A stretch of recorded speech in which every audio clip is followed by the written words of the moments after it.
that up, and it will eventually translate to you putting on some really good trades. So I hope everyone has a solid weekend. Keep it safe, everybody. Make sure you're here bright and early Monday morning. Enjoy what you got going on from a weather standpoint. Obi, you want to leave them off with some final thoughts? Yeah, take care, guys. Enjoy the weekend. It's the weather is definitely getting better around here, so outdoors definitely something to visit, because we're sitting in front of screens and computers all day inside a room. Make sure you get some sunlight. That's all I'm going to say. Take it easy, guys. See you later. Touch grass, as you guys like to say. Oh boy. Touching grass, that's a baseball term. That just means you get a hit into the outfield. Shout out to, welcome back, everybody. You know what? I'm always like that. I was like, find some grass out there. Yeah, no, touch some grass. That's what we used to always, that's what you used to always say, man. Like, touch some grass, baby. But yeah, you do want to, get outdoors. Hopefully this is a fantastic weekend for. Welcome back, everybody. The market looking much better than it did this morning, despite the fact that we're still down. I'd say it's pretty much, well, okay, the market was already doing some decent bouncing at one point, but then Tesla really took off on the story that some robotaxi, regulatory hurdles could get loosened, and now you're absolutely, it's still pumping to the upside. Defense names have been strong pretty much most of the day. I don't want to say all day long it's been great, but let's be real. Like Palantir, we actually call it up right now. Like Palantir was on one this morning, very, very early. It's not really running as hard as it was late, but it's a defense name that was gapped down and now holding on to some strength. So there's been a really, really good, call it relief rally and reaction to bad news. And I think that's good for a market in a general sense. That said, it's been a little bit quiet in terms of volume, unless you're looking specifically at Tesla. So I'm in a couple of things that I was in from this morning. Nothing too crazy in here. I was short CCL and Intel this morning. Still short both of those names. It's a Mary SL. It's also a new age term for grounding. Touch some green. Okay, fair enough. We just stick to what we know. But yeah, welcome. Like I said, welcome back, everybody. I think this is also, keep in mind, you have. It's Friday the 13th, which means it's Friday. It's options expiration. Next week is the big June rebalancing of the S&P 500.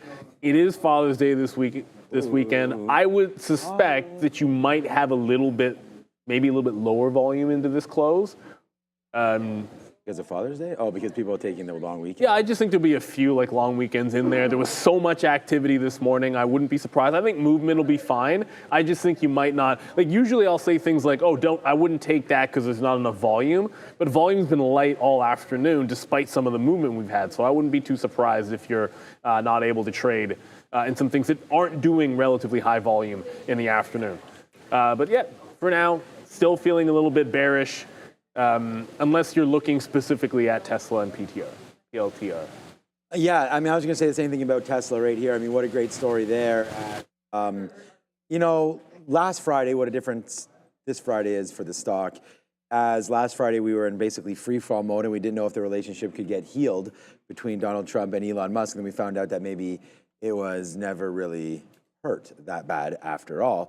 But there it goes, man. Tesla right now is getting, the understanding that the federal government will help with the full self-drive and hopefully get all of that going and just be a partner with Tesla again as opposed to not.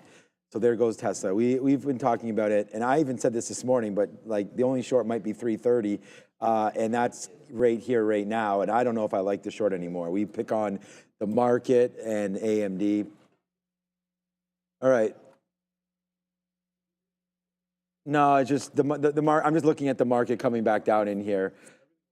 Yeah, everything just lost the bid right here. So, all right, so we're short AMD right here as well, as that's starting to tick down. I know I only paused there because all of a sudden the net started to get a little bit jumpy there with this move to the downside. So what I'm anticipating, and it does suck, and I do understand that I hate to do this kind of stuff, but I don't think there's much going on other than the short here into the weekend. And the reason why I think is pretty obvious, right? I think there's too much global unrest, way too much uncertainty about what happens over the weekend, and you can't exit your positions.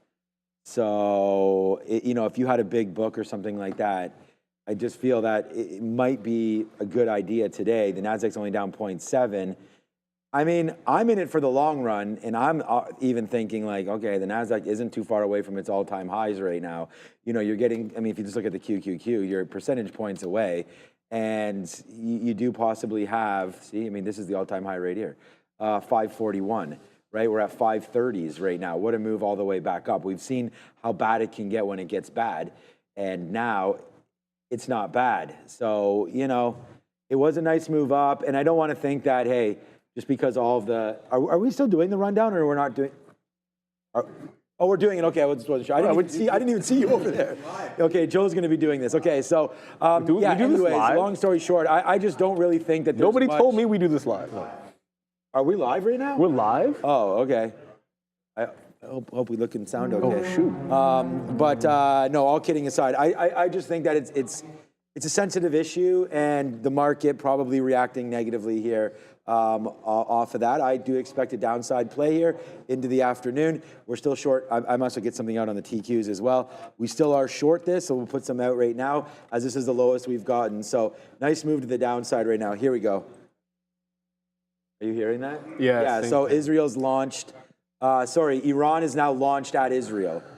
So we already talked about the Iron Dome and all this kind of stuff. So, you know, okay, the public is instructed to enter a protected space in Israel right now as, I guess, sirens are going off. So sucks, but, you know, unfortunately, that's what's happening in this world right now. So what's happening? All right, let's go back over and start doing the rundown.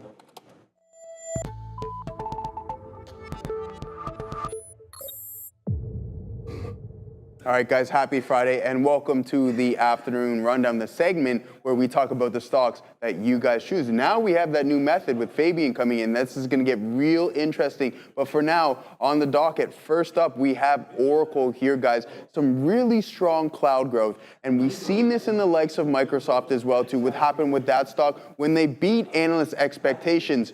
So with this cloud growth, Oracle looking really, really good today. Another big time move in ORCL, guys. Oracle wins, man. Well, like, it's this simple. The most bullish and gangster, well, you know what, let's just keep, the most gangster move you could make is when everybody is gapped, not only when everybody is gapped down, you just chill out, but then when the market makes a turn, you just continue, like nothing is happening. Like it held the gap this morning, it broke out.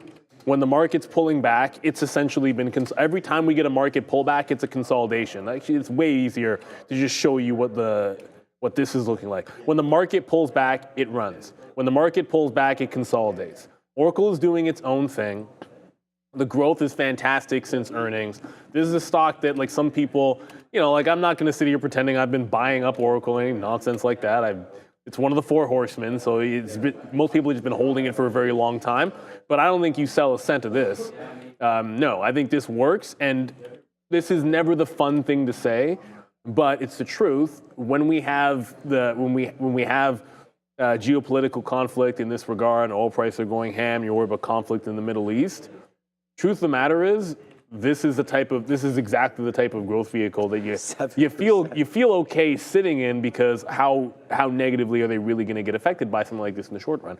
And I think that's part of what can make this work, right? Like, it's an AI play, bit insulated from what the headlines we had last night and what's going on, and yeah, I think you just let it ride. I wouldn't be touching this for a mean reversion this afternoon unless there was some sort of a parabolic stupidity candle that happened. Like, if it breaks the high to something, you know, like obviously top-ish, and then maybe you take a reversion play. Or you could just maybe try to short it off the high with like 10 cents worth of risk and hope to get lucky. That's actually not a horrible strategy sometimes as well. But yeah, I think you let this one ride. I think it's a hold. And congratulations for anyone that bought it recently. I have not bought this stock in, I mean, I'm pretty sure the last time I bought it was before, at minimum before COVID, and probably significantly before that in terms, in any real terms. Yeah, look, I mean, it's already, I mean, everything Neil said makes sense to me. I mean, we saw a huge number there. Larry Ellison was talking about just how amazing. 100 plus ballistic missiles. Anyways, we're just hearing all this stuff in our ear. But 195, I mean, as soon as you got that break on earnings, it's up and away, right? And so congratulations. Larry Ellison talked about all the demand that they have, man. This guy's building yachts, mansions everywhere. Larry Ellison's, I think, a top 5 richest man in the world right now. He's 2 now. Is he 2 now? Yeah, so top 5, yeah. So, but number 2, crazy. Overtook, I guess, Bezos and Warren Buffett. I mean, it's just so funny that it's like all these guys that started these companies are just, the stock market's been so good.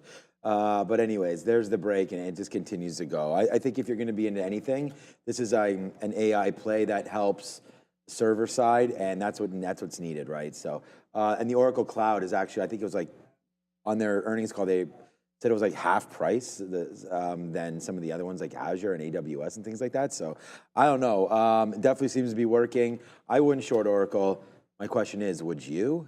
Viewers, and if so, you might be getting to that point because it's well extended. So, maybe wait for a play back in, but look at the 200 period. It's just, you got to at least break 213 before you start thinking of it. So, all right. So, yeah, air raids now, sirens in Tel Aviv and Jerusalem. We're just hearing that. So, just before we go back, there's a few people asking what's going on with Sunrun.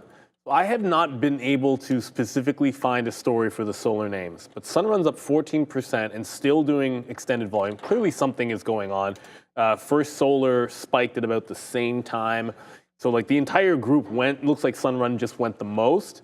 And I still haven't, I've been on Twitter, I haven't heard anything in my ear. I've checked our news source and there's clearly something happening, it seems. And we'll try to lock that down for you guys. But we do see it happening, but I don't want to sit here and tell you, oh, there's no story or what the story is because we haven't found it just yet. But big volume in all the solar names. All right, guys, big volume spike here in Tesla. So this is really important. Tesla shares are trading higher following reports indicating the National Highway Traffic Safety Administration plans to streamline review of requests for automakers to deploy self-driving vehicles. Now, we know the Department of Transportation was favoring Google's LiDAR, Waymo's LiDAR, I should say. Now, this is really big news here in Tesla, and you can see the stock is up nicely on the session, guys.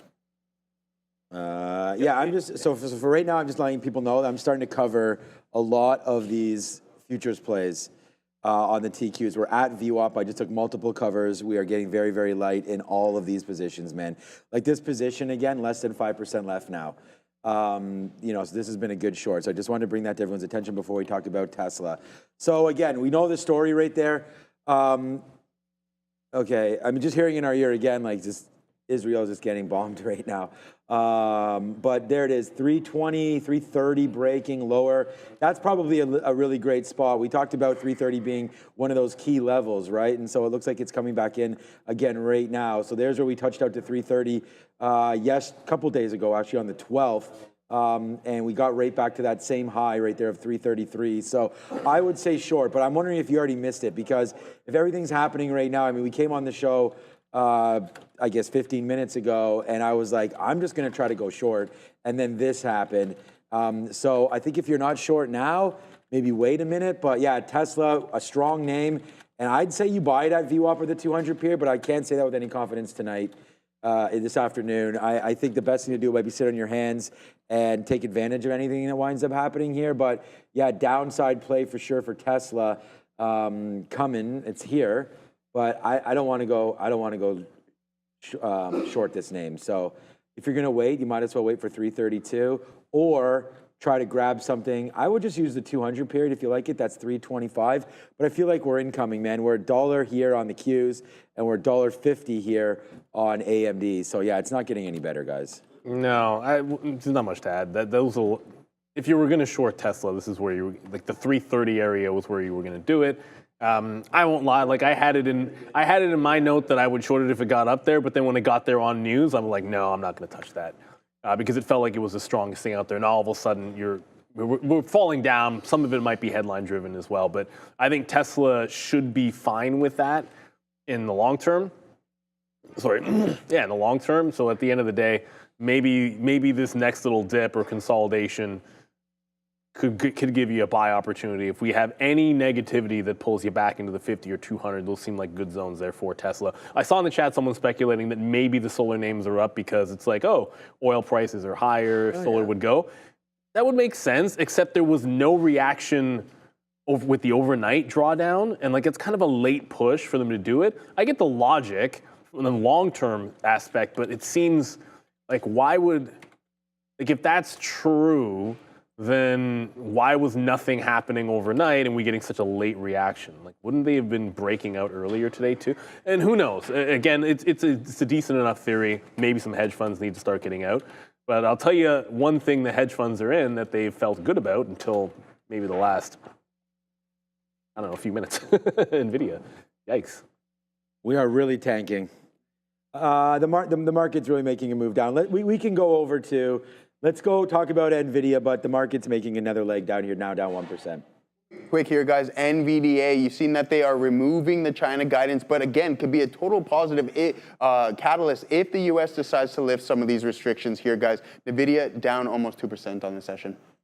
Yeah. I didn't trade it today. No, I didn't trade Nvidia today. The chip name I wanted to be in was Intel because I felt like it was a tricky morning where you didn't know exactly what the market was going to do. Are we going to continue? Are we going to fall? So I just figured let's just pick the worst name and short the pop. Well, okay, fine. The worst chip name and short the pop. This is by far not the worst stock in the market. So I shorted Intel off of when it tried to fill the gap. It never got to 2065. So I essentially shorted where I could. I cancel these offers in here. Got stopped once at this high and then just jumped right back into it. It's trying to bounce off the low of the day. I'm holding now for a breakdown into the actual low because things have gotten pretty heavy. And I'm thinking because my trailing stop is already back here above VWAP that I'll just short VWAP as well and leave in my trailing stop on it. So it's the only chip, it's the only chip name I had. Nvidia, I think, was doing mostly fine. I think you're still in the top end of this consolidation up here. 45 is a problem, not one that we had a chance to trade off of here today. But as long as it's holding 140 to 145, you're good to go. It's in a consolidation phase. And if the market breaks down without this breaking 140, then this is good if it holds on to 140 this week, which it looks like it will. All right, so it's it's Nvidia time. Is the next thing AMD? It is. It is. That's the chip. You were right. It is. I thought it was that. Let's just go over to Joe. We'll get the AMD story, and then I've been trading AMD. AMD was my number one trade idea on here today, and right now we're $2 in the money on it. So let's go find out about AMD. All right, you didn't know about the MI400 there, Katina Man, coming out in 2026, but Lisa presenting also the MI300 and the 350 and the 355. So very interesting stuff. Let's see what the boys think about AMD. Told you, man. I'm no analyst. I'm just a trader. You know, I'm no host. I'm just a trader. But no, AMD today, we saw the weakness. They had their event yesterday. Like I said, man, you're releasing a chip in 2026 too late. That's a fail. And you are just going to get bypassed. And I think AMD returns to its glorious lows at some point. I mean, I don't necessarily think those lows are pretty bad, but maybe back into the 50 period, something like that right there. Very underwhelming performance from AMD. We saw one from Apple as well at WWDC. They had some discussion or collabs between anyways, I've got some music in my ear right now, so it's just like it's all good. Collab, but no, with SMCI and Oracle and things like that. So I think that the stock isn't a bad one. There's no doubt about that. But I mean, today I felt red on it, and it was right. So yeah, that's what I was doing here with this stock. So. Yeah, looking dead red on it, and we shorted the top for AMD. We waited for that 118 area. We were messing around with it early. We took some profit there, and then we got stopped out once it broke through the pre-market highs. But we remain true to what we've been doing and what we've been saying, and that is to wait for our sticky no level, which we posted up here of 118. So by the time we got back from our little swim there, right in the middle of the day, there was 12:15. I said, oh, we're at the level. And I literally just kind of like blindly, it wasn't blindly because we had that level, but I liked the 118. And it came back up and boom, now it's downside. So patience pays in this name for AMD. Again, I like the short. As long as we're under 120, man, your boy will be shorting AMD for a minute. So that's what we're doing. And yeah, AMD, down with you for today, but I don't know, we'll see. Yeah, I mean, that 50 break, the 200 period breakout ain't happening. So it makes logical sense. I'm not sure, the 50 period might not be the exact spot because I feel like 110 seems like it's got something going. But it's not really a consolidation there. And you like consolidations on weak stocks more than you like these wick bottoms. So yeah, maybe it gets to the 50 period. I think you could maybe take a shot at 110 if it gets down to that price. I think there's other names in the chip space that are not Nvidia that look a little bit more appealing for like swings and breakouts. Micron is a really good example of one. Like I think Micron, the other thing about Micron's flat today.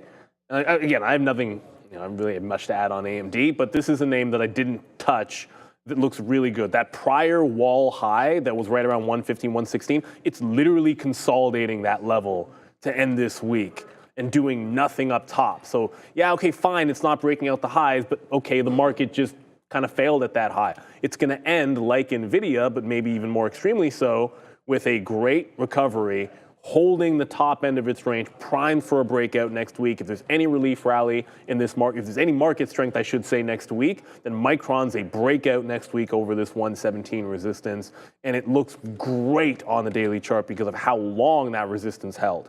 It just feels like these guys are in some early stages. So yeah, if you're looking for a kind of like a stock that hadn't been going in the chip space, that is looking to get going, it seems like Micron is not AMD.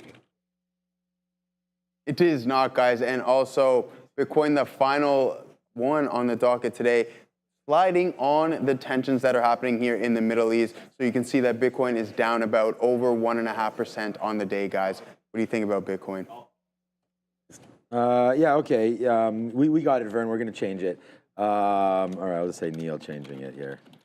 Yeah, it'll take just give me a all right, yeah, the title says June 16th, but welcome to June 13th right now. Well, we can move in the future. We that's probably how we just didn't want to put the 13th, Friday the 13th, you know, so that's why we're trying to not make that so dramatic. But yeah, no, look, all right, well, the market's still falling. I mean, all the shorts that I have on are working out right now, and I think that the same thing probably true for I, but I'm actually pretty happy with the way this is holding out, though, today. I just wonder, you know, as there's more uncertainty in this world, I wonder if that's a good thing for Bitcoin. I mean, as there's many central banks around the world right now, and as, you know, the US dollar continues to get lower, this is a safety area for, I would think, many currencies around the world. I mean, obviously, the flight to safety is the US dollar, but Bitcoin, gold, things like that might be turning out all right during this situation. The stable coin and out. I mean, look at gold, 316 right now, up 1.24%.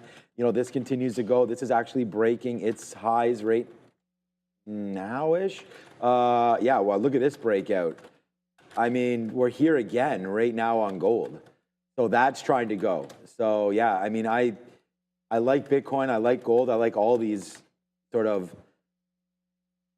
I was gonna try to bring in the stablecoin talk here for Amazon, because I think that just justifies the space as well. Because the more people that are starting to use crypto and get comfortable on blockchain and sending payments, like Shopify is accepting USDC. We already saw Circle IPO pretty successfully as well. So yeah, for me, I just think there's a lot of possibilities here in the crypto space, and we're just sort of starting that. So, you know, once we start getting the Lightning Network going for Bitcoin, it's already there, but if we can transfer a little faster and people can become more comfortable using USDC for payments, you know, they're going to have to look at other alternatives as well, and that may bring more money into Bitcoin and justify the space even more. So I like Bitcoin down here. I would be buying. I mean, the next drip down, we showed you the level of 100,000 on Bitcoin. That's literally all I was going to show. Okay, then go. You have it up, then fine, because the 100,000 level looks like a good one. Yeah, I was just going to pull up the daily chart and show you guys. Like, from a technical standpoint, look, we didn't follow through above the all-time high. So one of two things, in my opinion, happens next. Either we hold 100K. If 100K goes, then I think you wait till the, I don't know, low 90,000 area, somewhere in here, like call it 92, 93. It's never an exact science. I think when you find it consolidating, if you're a dip buyer of these levels, then you just find, when it consolidates, you buy the dip. It's never going to be exact, and you're not going to get those bottoming tail wicks. Sometimes those bottoms happen on the weekends, so I think I'd look for a test. If things are bad, look for a test of 100 on the weekend. If it holds and you want to buy up top here, personally, I'd rather be buying this level if we were able to get it. But I like Bitcoin. I still think ETH. Oh, that's crazy! I went to change this to ETH. It's hilarious, and then I was typing into my P Pro 8 like that was going to change this. Obviously, that's not going to change your trading view chart if you type it into a level 2. Ethereum, different story.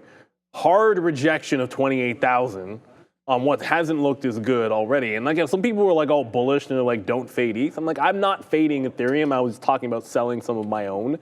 So when I said resistance up here, and then I'd probably sell more if it even got into the mid 33s, I was just talking about myself. I'm not shorting Ethereum at those levels. I'm just getting some out of my own because I think it's weak. And if this loses 24, it's got a pretty clear path to retest 2000. Just a different ball game. It's a nice consolidation, but if it loses the consolidation, I think it's in at least a little bit of trouble. Okay, what else we got? 2,800. If I said 28,000, come on, you guys know Nice what price target. Yeah, you know what I mean.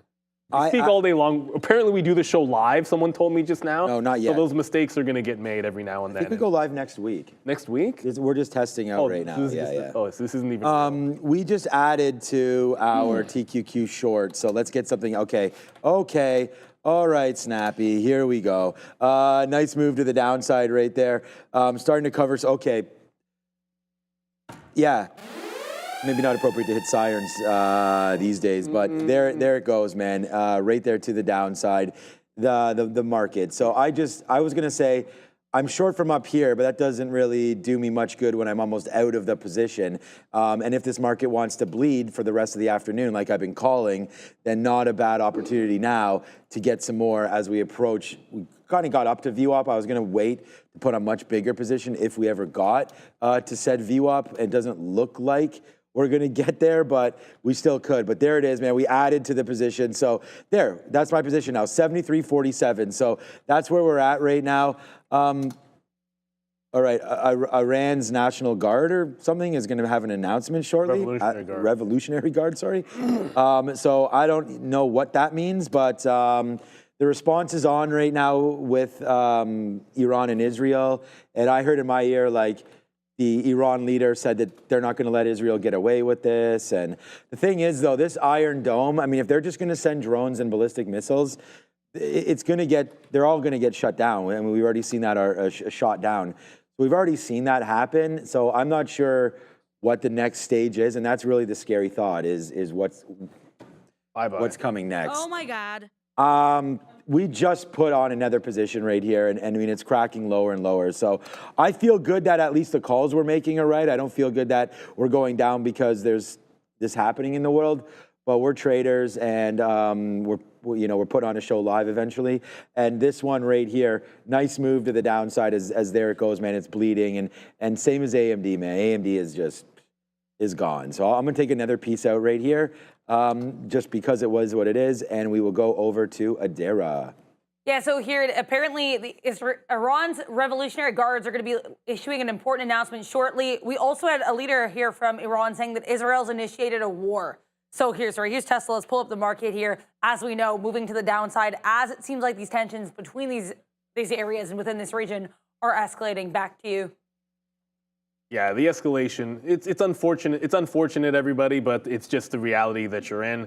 So I've tried twice now to add the CCL, but it hasn't even, excuse me, it hasn't broken the volume-weighted average price yet, but I'm still hanging on to some that we have from the top. But as far as I'm concerned, you lose VWAP now and lose contain under there. Travel names don't look any good to me. Obviously, some people are going to be looking at oil. You know what? I can just do CL. Instead of finding the contract. Yeah. I thought I had it in here. CL slash. Here, I do have it. Backslash. Never mind. I do have oil futures in there to show you guys live. It's not a crazy reaction, but remember, it's the afternoon, and they do close. Oil futures do close, and so you've been trending down. You're getting a little bit of a bounce here, but if we start breaking out on those energy names, you can go back and look at like our Indos of the world, HUSA, if we get some continuation. Right now, they're not doing much, as I showed. Oil futures don't do a lot in the afternoon. Indo has kind of stalled out a little bit here, and HUSA is slowly climbing. If you see the volume start to pick up, these could be some interesting longs. Green Power asking to look at Adobe. Oh my goodness. Yeah, why is this? Okay. Yeah, we just keep getting more. Every time you hear us like stop, I'm just trying to listen to what I'm hearing. Yeah, same. But it's all the same. It's all the same. It's just more rocket launches. And when we get that announcement, I think that maybe that will be it could be, I don't know what they're going to say, but that could be something. Adobe, look, I don't like, it doesn't matter what you think of the quarter.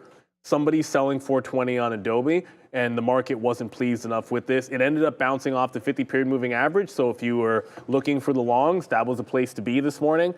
I think you give it a couple of days here. If it can settle at the 50-period, maybe this is a buy. But I don't like this. I'm not a fan of the stock. It's in a downward trend, and this earnings report was the opportunity for it to break the trend, because you were holding the 50-period moving average going into earnings with an obvious resistance spot at 420. If the stock had managed to close above here, I think it would have been a breakout post earnings. That didn't happen, so I'm not touching it. Usually I'd say, well, now you can just wait for some kind of a really significant dip level on the daily chart, like maybe back into like 320, 330 where it bottomed out before. So yeah, give it the 3-day rule if you happen to really like it, but this, it kind of stinks. Yeah, boy. Yeah, things getting worse here in the markets as we're now broke through that 1% barrier and starting to go lower. I'm going to start to cover some more. We just did right there, sub 73. I just don't know where. Like, I knew that we knew today that there was going to be a response, which is why I didn't really understand this kind of move up, which is why I'm kind of covering right now. Like, I don't. Maybe there's no more point to cover. Let's just hold for 72.50. That's the low of the day right there. We're not too far away. We could put a bid at 72.60 or something like that. Let's just do that, 72.65. We'll put a bid for like half of what we have left. I wish we'd still had the full load up there, but we don't, and what can we do? Nice move down, that $75 all the way down into 73. The reason why I like 75, again, we talked about this, it's on the note. It is actually, for those of you that were wondering, I mean, once we go live, hopefully the sticky note gets popular, but 74.50 to 75, we talked about this, man, looking for an early fade. And we did. We were on this, and then, by the way, there's AMD as your second trade idea. Short 118. That's what we have right now. It's $2.50 in the money. Short the TQs now at 75. That is now $2.50 in the money. So, all right, but we were just looking short. I'm just going to explain the area. Who cares that I'm short? We just re-shorted. This is the more important trade because we just put this on a couple seconds ago, and now that's almost $1 in the money. But this one right here, we were just looking to say, okay, if the news is really as bad as we thought, and it looks like that's true, then we were going to be going down today. So let it kind of fade. There's 74. We should have waited for 74.50 where we wrote down, but it does make the move higher up. Okay, Coinbase expected to get their licenses from Europe, so I guess the trading will get bigger and better there for Coinbase. Maybe we have to look at that. But here's 75. It was just kind of where we were yesterday and some of these dip downs that happened. So that's why I like that short. And whoa. Oh, man. I'm not even looking at the net, or else I probably would be emptying out the clips here. But there it goes, man. It's downside. It's a flush. I just said let's put a bid at 60s. We put one at 65 and it just ran right into us. That's 40 cents from when we even said that. So yeah, man, the market is bleeding pretty profusely right now to the downside. I mean, it can get a lot worse. This is not even that this is not even that bad. You're only down 1.3%. I mean, during tariffs and when we got news like that, this market, it could go 2-3%. I don't know if that's going to happen here, but we're just getting started. I mean, you have to break this low, right? I mean, we're not even at the low of the day yet. Well, the ES broke the lows. Oh, okay. Well, yeah. I mean, we're very close for everything right now, breaking lows. So, fortunately, you might have had a great opportunity this afternoon earlier to dump out of all your plays. But right now, we are going down pretty dramatically here in the market. So, that sucks. I don't have any new money to work recently, but everything that we do have is going down. I mean, I didn't take any profits, even though this had just happened. So, I don't know. The only stock that maybe could be strong, I don't know if Palantir is doing anything right now. Well, everything's selling. Everything's selling off. So Palantir today makes all-time highs.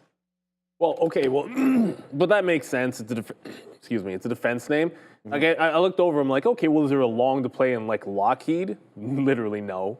It's not even moving on that. So you're not getting too much out of it on some of the traditional defense names. It feels as if it's like a risk-off moment. I'm going to throw some trails in, but I wanted to look over.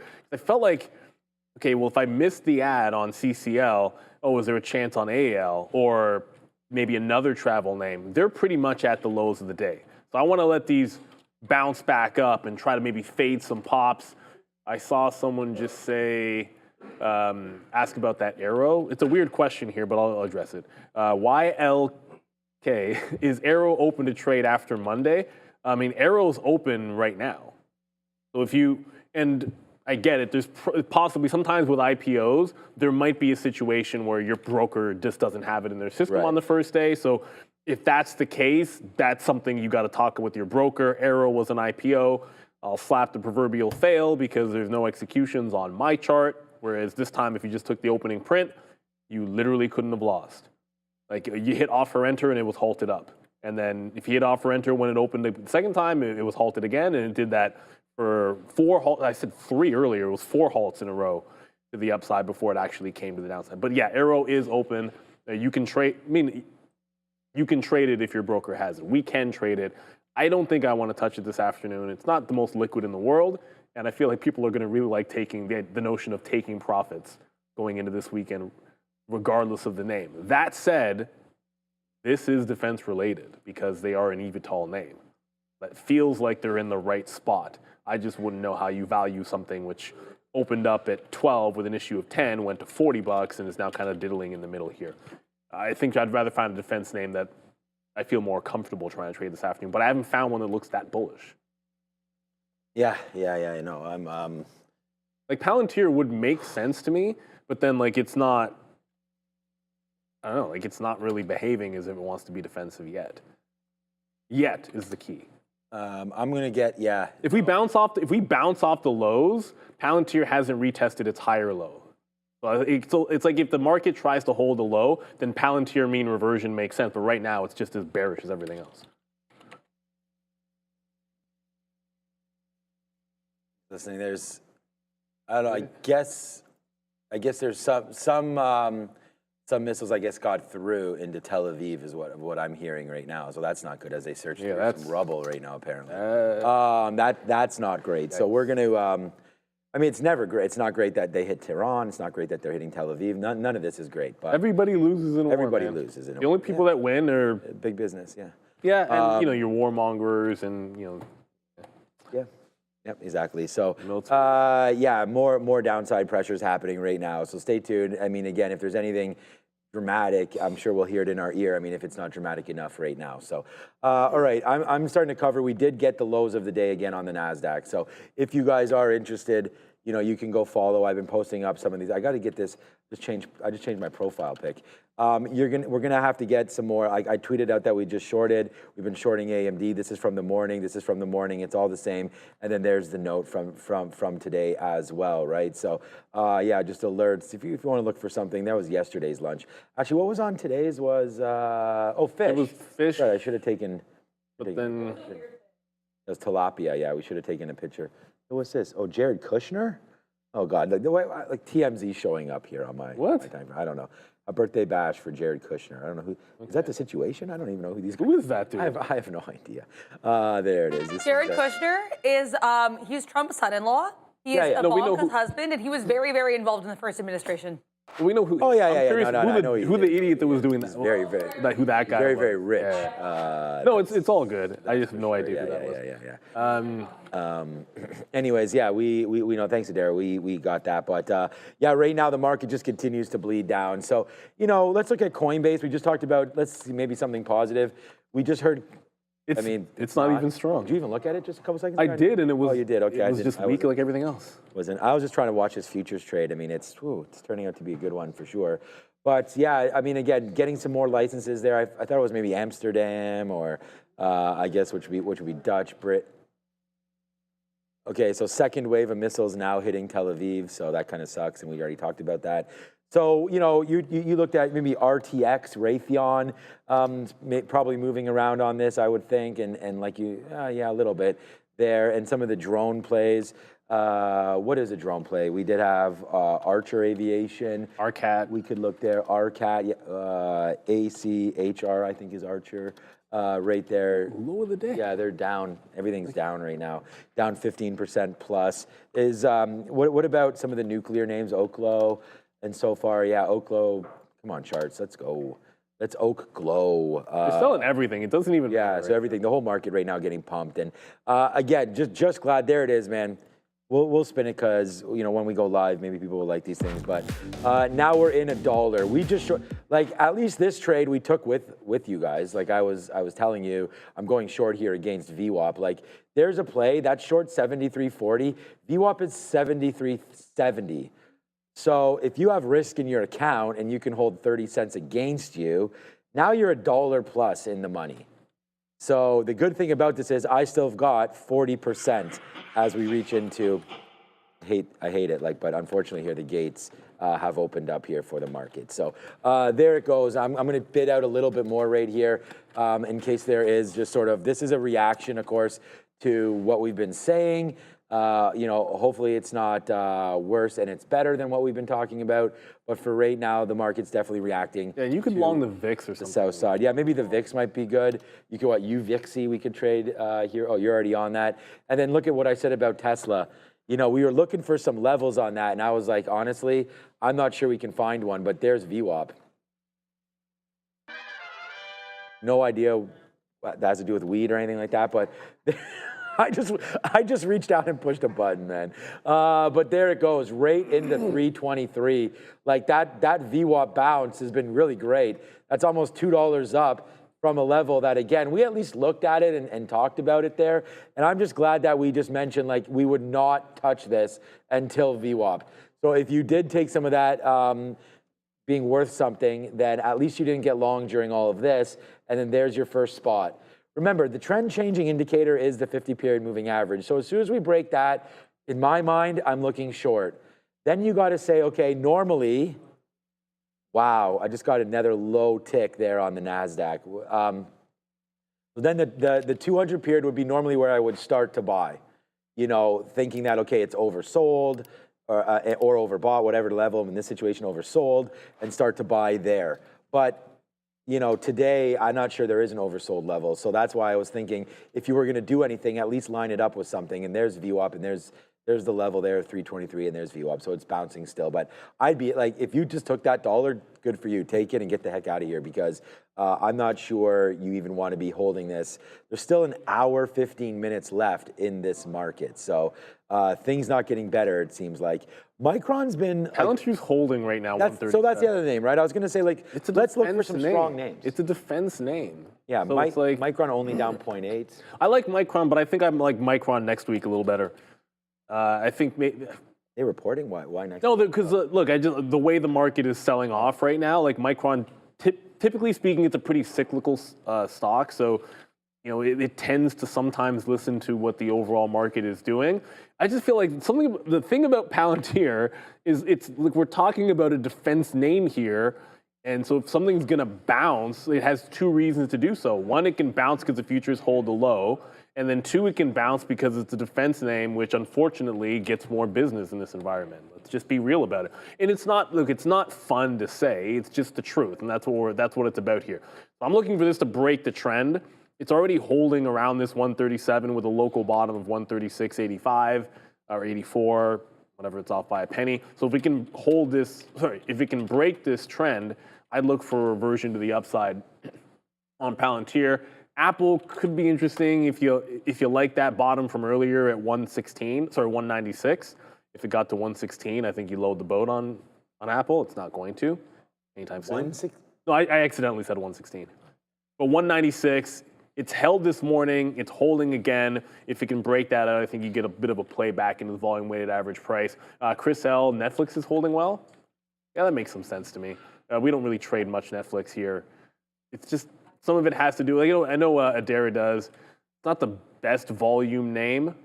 Holding decently. I would argue that Palantir is holding a little better. This is red on the session. Yeah, I like Palantir breaking the trend more than I like Netflix. Like Palantir broke out not just yesterday's highs, it broke out the highs on the week, and is still above yesterday's highs. To me, that's just a little bit stronger, and it's up 1.4%, like all that good stuff. So yeah, that's the one I think I'd take a shot at into the long if we can break that trend line, which I did not save, and I will do so now. I do have a trail on Intel. CCL I'm going to hold because I was trying to add to that one at VWAP, so that one I want to hold, but until I have a trailing stop on that if it breaks 2020, I'm going to get out of that sucker. I think it's just been bad altogether. So I think Palantir is trying to break the trend as we speak. If it can take out this prior high, which is about the mid-30s, I'm going to jump into a long and give it to the prior bar low. We're about to have a real big situation here on our show. What happened? 5,500 watching, 200 likes. I'm almost about to shut this stream down. Right now, you know, 1 out of every 10 of you. Come on. I mean, let's go. Let's get this to $5 I mean, you know, we're here now. Sharif is relaxing, maybe on some beach. You know, hit some likes for Sharif. Right now, Adair is chilling out over there. We've got Big Joe hanging out with us tonight as well. So, yeah, there it is. There's 500 right there. We just doubled it up. Another one. Thank you so much for all that, man. Jerome's hit the like. Thank you so much, What up, Jerome, for that as well, man. We really appreciate that, Mr. Powell. Thank you so much for doing that. Happy Father's Day. I assume he's a father. I don't know why. Oh, I yeah, assume I'm that, sure but he I'm is. sure he is. I guess. So what's up to that? There it is, man. Now we're at Odds would be in your 605. favor. We just tripled our likes. Powell's a father of 3. I confirmed. Back to you. Okay, good. Thank you. Light work. Yeah, same as me, father of 3. So there it is, man. Good things come in 3s. All right. So yeah, just this is what I'm doing today. You know, we're trying to get shorter, but at the same time, I'm wondering if it's over with now. Not that all this is over, but we might have just extended ourselves a little bit too much, and maybe now we're bouncing just a little bit. We did get out. I mean, we just covered a whole bunch down here at the low of the day for the Qs, right? And I didn't want to interrupt, but I was thinking for Nvidia here, it's right down to 141. Like those are those lows, right? Like we should have bought that. We should have, coulda, woulda, shoulda, whatever. But I feel like that's a good spot. You know, anything when you have a day's low and you can have an out, like it ran into the low, then wicked down to the bottom. So we could have had that low there again for Nvidia, but I'm wondering that if we just wait for this to continue to go upside, is there a fade play on the TQQs now and the rest of the Nasdaq, just in case we start to bounce back up? I'll re-short this thing at 73.30. So yeah, we already got this, multiple explosions in Jerusalem now, so that's not going to be good. So you never want to hear that. We hope that they're air defense explosions, but I mean, they could also be hitting the ground, I guess. So, you know, there's Tesla, a nice little bounce off there. I would think it's a short if we ever can get back up into 328, 327. Are there any, I mean, you're still not in it, but you were on Quantum before. I mean, I did. I don't know if you covered it, but I was just going to say, like, what else I got is moving with big volume? I mean, here's the trade rate for E-Signal. I don't want to sleep on this because when we are looking for something to do, this has been a good indicator, right? So right now, Tesla, Palantir, so that makes sense to us, right? The SPY, AMD, so I just looked at basically all 4 of those. I'm on the Qs right there. Nvidia, and then after that, Apple, the IWM, SOXL. Like, it's a lot of the same stuff that's hitting on there. There's Oracle there as well. So it's a lot of the same talk on this list. Maybe Mara's down 7%. Okay, I mean, there's lots to look at here. Maybe SoFi's down 5%. There's Archer APLD down 11% right there. Sox S, Nike, Hood. We had Hood short earlier. Obviously, we're out of that now, but that probably is cooking right now. We'll check out Hood. But let's go to Neil, then we'll get back, and maybe we'll look at some of those names. Yeah, let's quickly talk a little bit about PropX, because if you're trying to level up your trading game, you're going to be able to get 1 to 200 200 leverage and a static drawdown. Scroll the site and pick your challenge at propxp.com. Trade directly on the platform, sign up, try it for free, and start your trading journey. Enjoy rapid payouts and real human support, no bots. Rated 4.6 stars on Trustpilot, trusted by traders worldwide. Right now, get 50% off with the code TraderTV. The link is in the description. Be the trader, get funded, and join PropXP today. Shout out to PropXP. Make sure you scan that QR code in front of you. Take a shot at it. Okay, so I did trade QBTS, and I did get out too early. Who knew? I had twice this morning. One actually breaking down at the low, which makes more sense on the daily chart than it does here. But I'll get to that in a second. Stopped out when it broke this consolidation. Shorted a trend break that it bounced off the same area that was significant before. So I like resistance and support kind of nonsense is what got me out of this. This is resistance. And then it turned, I thought it was turning into support. I jumped out. It seemed like it was true. Then the market rolled over and that support is gone. Now I'm looking at this and saying, okay, well, I want to short this in front of the 1510 level again. So that's what I want. That's what I'm kind of thinking here on QBTS. That said, should you really care about, should Quantum care too much about this? And my answer is no. This would just be selling because it's the risk off thing. So I don't know fundamentally if that makes a ton of sense there for the Quantum name. But we did have a super chat here. Two super chats. Yeah, we have two super chats. Sorry, did you get No, David's? I didn't get to any of them. Okay, so David, you were first, I believe. To everyone that had a hard week, it happens. Stay focused. Got hammered on Oklo, RH, Adobe, Oracle this week. Always run back to my true love, Palantir. There you go. Go back to the basics, man. Whatever works for you. Oops. Hit the like twice and it takes it away. Like the Cure song, Friday, I'm in Love. So shout out to you, David. Go back to the basics. Like find what works the best for you and then jump into that when you're having rough times. Eric, thanks for the TQQQQ, just TQs. Short advice saying yesterday from Joe and Sean. I was about to sell my SQ long position today, and then Joe posted the TQ short. I'm from Israel, sending you the shekels. Appreciate you. Stay safe.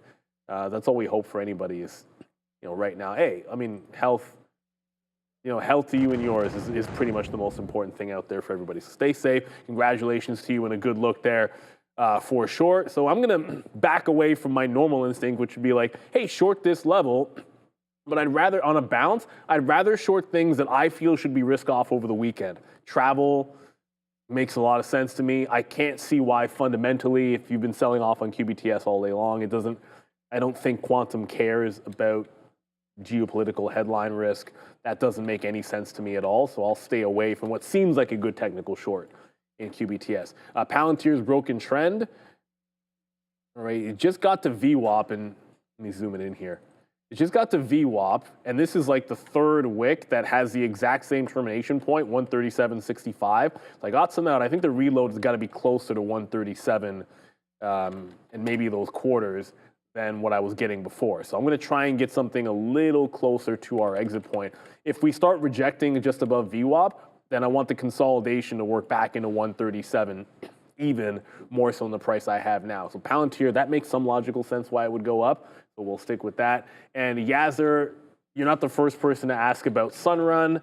My answer is still that I don't know necessarily why these names are up, but there's some, it's not a horrible theory that maybe some shorts are covering that have been riding these to the downside if oil prices are going to go higher and people look for alternatives and people think this is going to be a procrastinated move to the upside in terms of energy costs going up, then maybe that's a good thing for the solar names.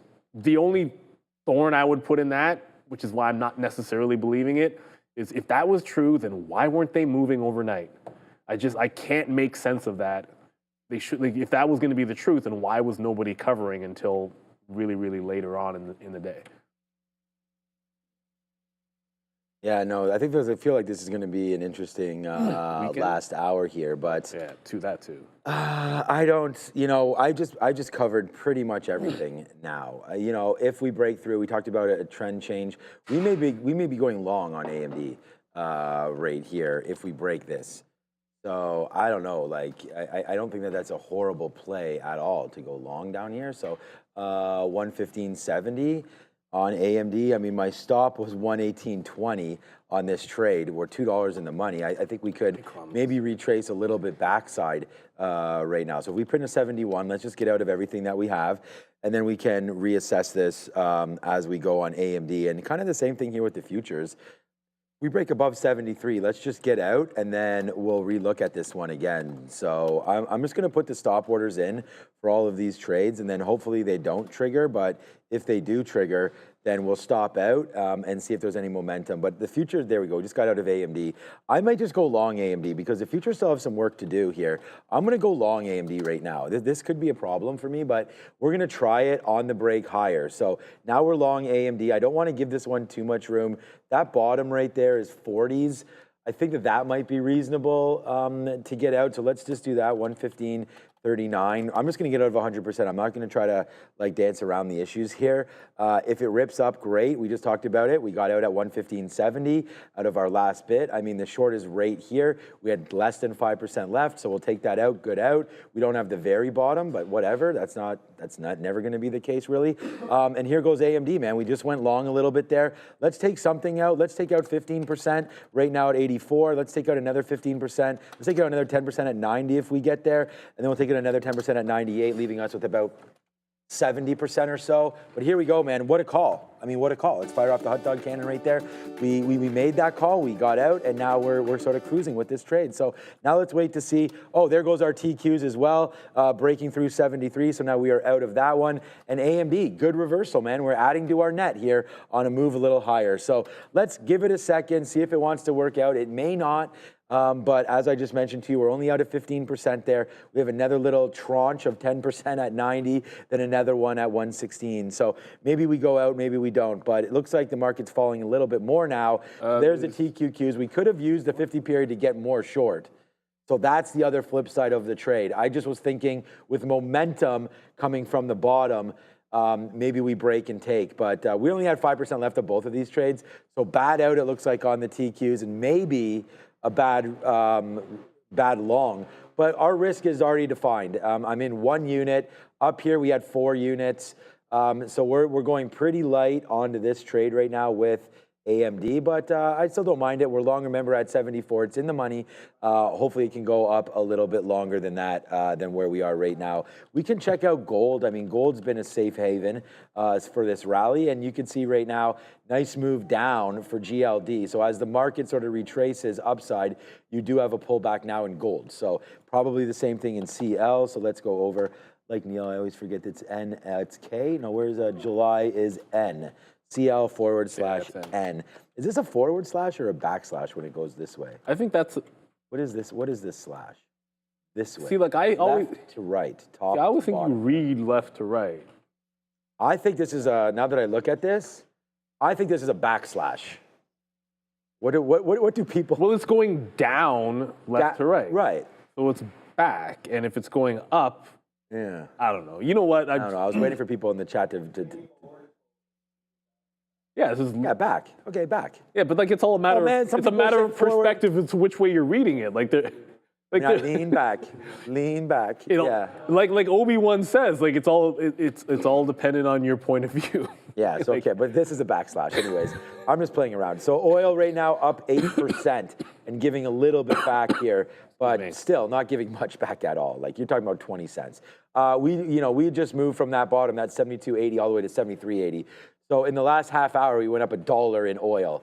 So this little spike, see, you're all the way back up. So it does look like we should have used, and the net is not doing really anything. We had such a small piece left. I mean, I'd rather have not punched out at 73, but you know what? It didn't even break. I guess I should have been more specific. I used 73.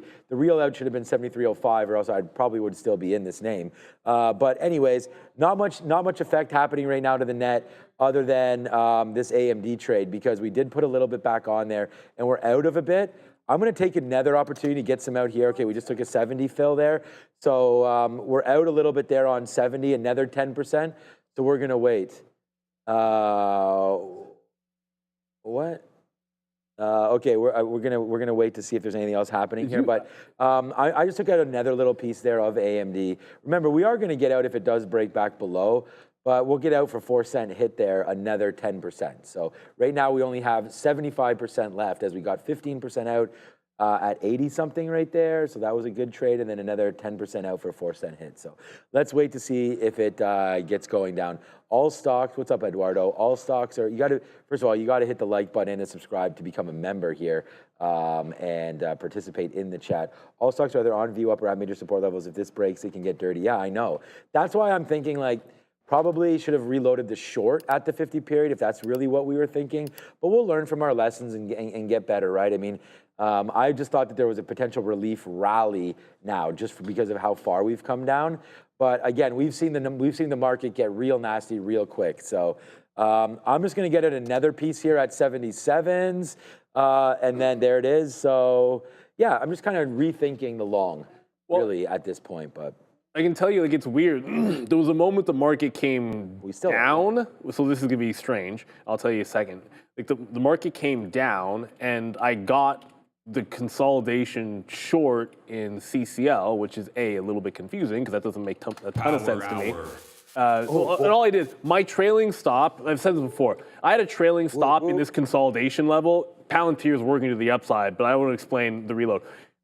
I had my trailing stop in here regardless. I'm like, okay, well, if I want to short more of it, I can just use the same stop that I already had in, short right in front, and if the consolidation breaks lower, then I get to add to my position without much more risk. And if it breaks up, I was going to get out of the short from the top there anyways on CCL. So I jumped in literally like maybe 2 cents in front of that stop, reload, and then now it's breaking higher. But what was weird about it was like the moment that Sean's like, the market just went down, this was actually pressing in and giving me that fill. So that didn't make a heck of a lot of sense. PLTR, which is Palantir. I don't know why we do that when everyone knows the name of the stock. Palantir is grinding a little bit higher. I do want to note, I'm offering the morning range high.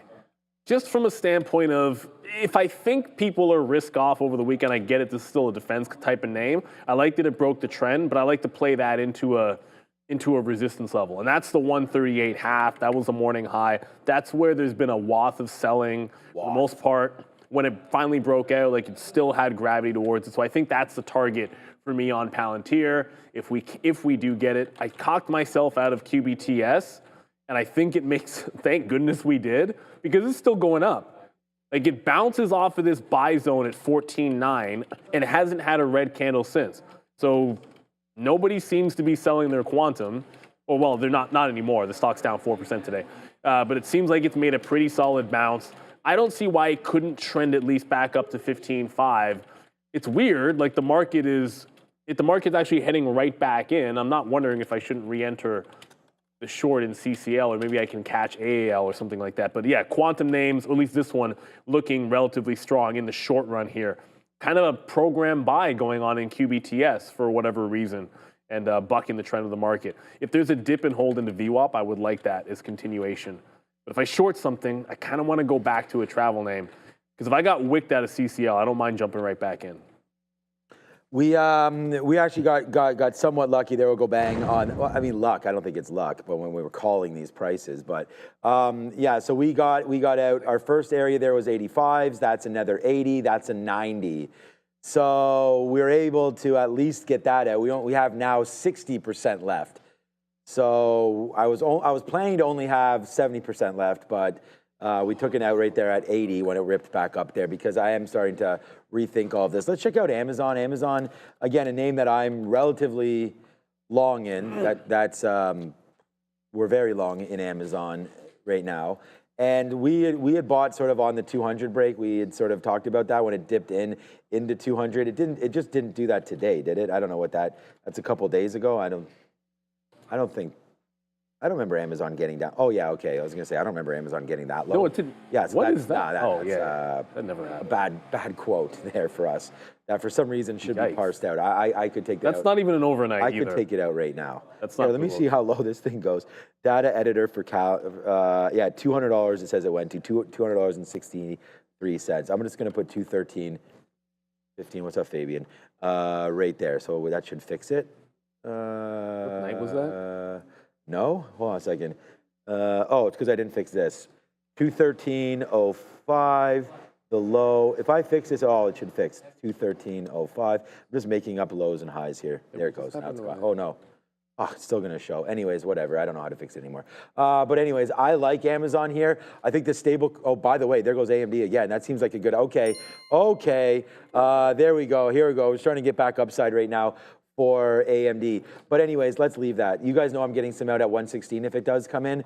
I did want to talk about Amazon quickly. their stable coin, I love that idea. I think that's huge. I think if they can get a coin going, get approved, I don't even know if they need approval. I'm not sure how that goes. But if they can launch a coin, we know that Meta tried a long time ago with, not Leonardo. What were they calling it? It was something like that.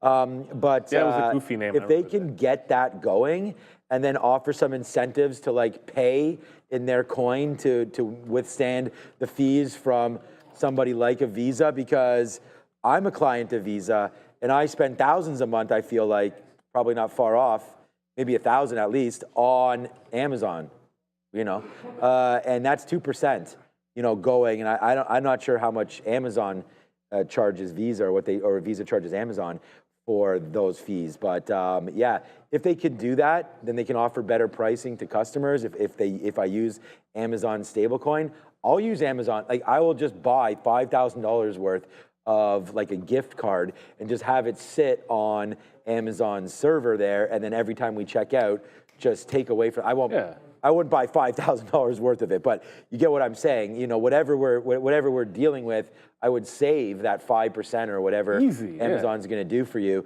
So I think you see some downside pressures today. And I use Walmart too. I do the Walmart. Same thing, man. Who was the other one? It was Amazon? It was Amazon and Walmart. Oh, and Walmart. Okay, so same thing. Like if you're Visa, it's exactly the two companies that you don't want doing that. I'll fund my Amazon coin with Visa. Ooh. You know. Ooh. Then it doesn't charge me anything. I'll get 2% cash back from Visa, and then they can. Anyways, I'm just playing around. I have no idea how that's going to work, but that's something, right? So as we continue to play, it's just like Adara brought the story yesterday about what's Coinbase, right? Was it AX? It was American Express. American Express, yeah. Yeah, with Coinbase saying that they're going to give Bitcoin back. 4% Bitcoin. I will get rid, it's only in the United States, but if that ever happens, I will get rid of my Visa card and just go back, bye-bye to my bank, forget about the 2% cash back. I'll take 4 of those percentage points in Bitcoin all day. So if that ever happens, I think they are revolutionizing the space right now, and that's not a great sign. I do not hold Amazon, I do not hold Visa, American Express, or MasterCard. So that's been pretty good. It's been pretty bad not holding them. They've been great stocks. But yeah, I think Coinbase has a lot to it. You know, Wealthsimple, Webull.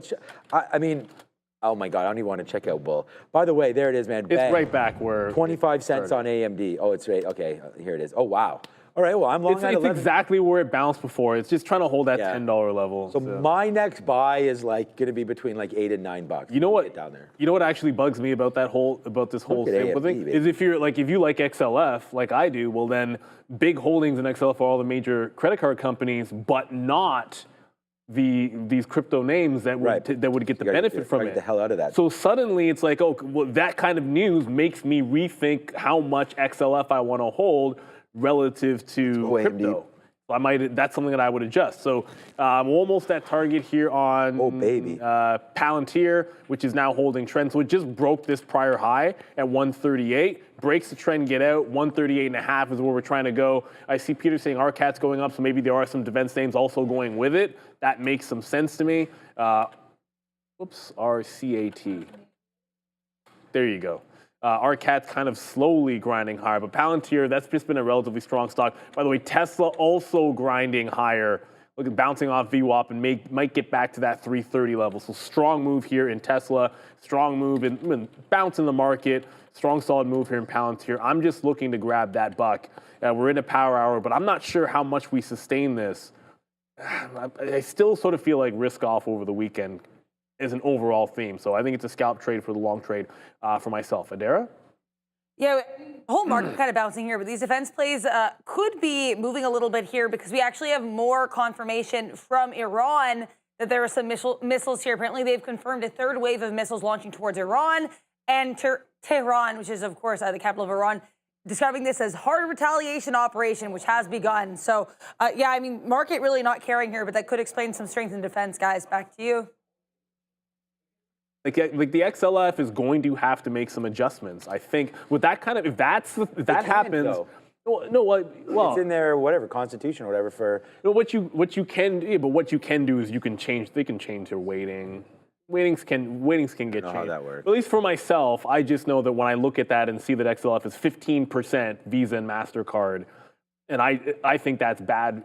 That adaptation is bad. Then I want to hold less XLF. Yeah. You know, and that's the kind of thing, and you can shift that if you want to do here. Coinbase debit card reward is 0.5% in BTC. Good look there, Chai Brown. I'm just literally reading this. Coinbase debit card reward. Debit card is what? 0.5%? Oh, I don't use my debit card enough. Yeah, I'm the same way. I mean, if I don't, when do I use my debit card? I never do. Oh, you know what? If I had to take out cash yesterday because I had to. If I don't have cash for my barber, he I'll save him. I don't use my credit card with my barber. I'm Italian. I ask everybody if they take cash. Yeah. You know, like. But I'll do, if I don't have cash on me, I'll use my debit card with him. You know, just I actually don't. I'll walk around with He's my boy. $40 or something. I usually do, but if I don't have it on me. I don't even have my wallet on me right now. Okay, so yeah, thanks everybody. Did you say you don't have your wallet on you? No. What's in my car? Oh yeah, like if that's on. Yeah, no, that's but like when I'm you. walking around, I don't like my debit card's attached to my phone, like instead of my credit card. So if I need to pay for anything like that, or donate some blood, pay here and there, I'd rather do that. No, I don't actually. Which is a good thing to do. I'm glad it's random to bring it up, but like I like donating. I don't like donating blood, but definitely something you have to do. Oh, big time. My brother used to, like Len used to get frequent transfusion for a manageable disease he has. What's up, Danny? Yeah, that's why I don't carry my money. But like you always do, always.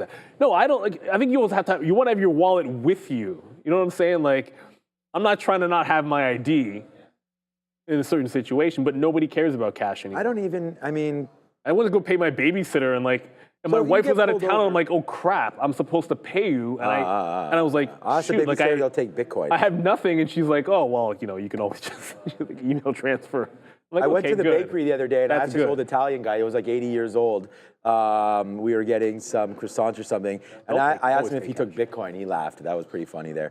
But he knew what it was. Oh yeah. Well, no, he's I know these guys. Oh, he's your guy. Yeah, okay, yeah, that's yeah, fine. yeah. So he was laughing at that because he knows we always talk about that.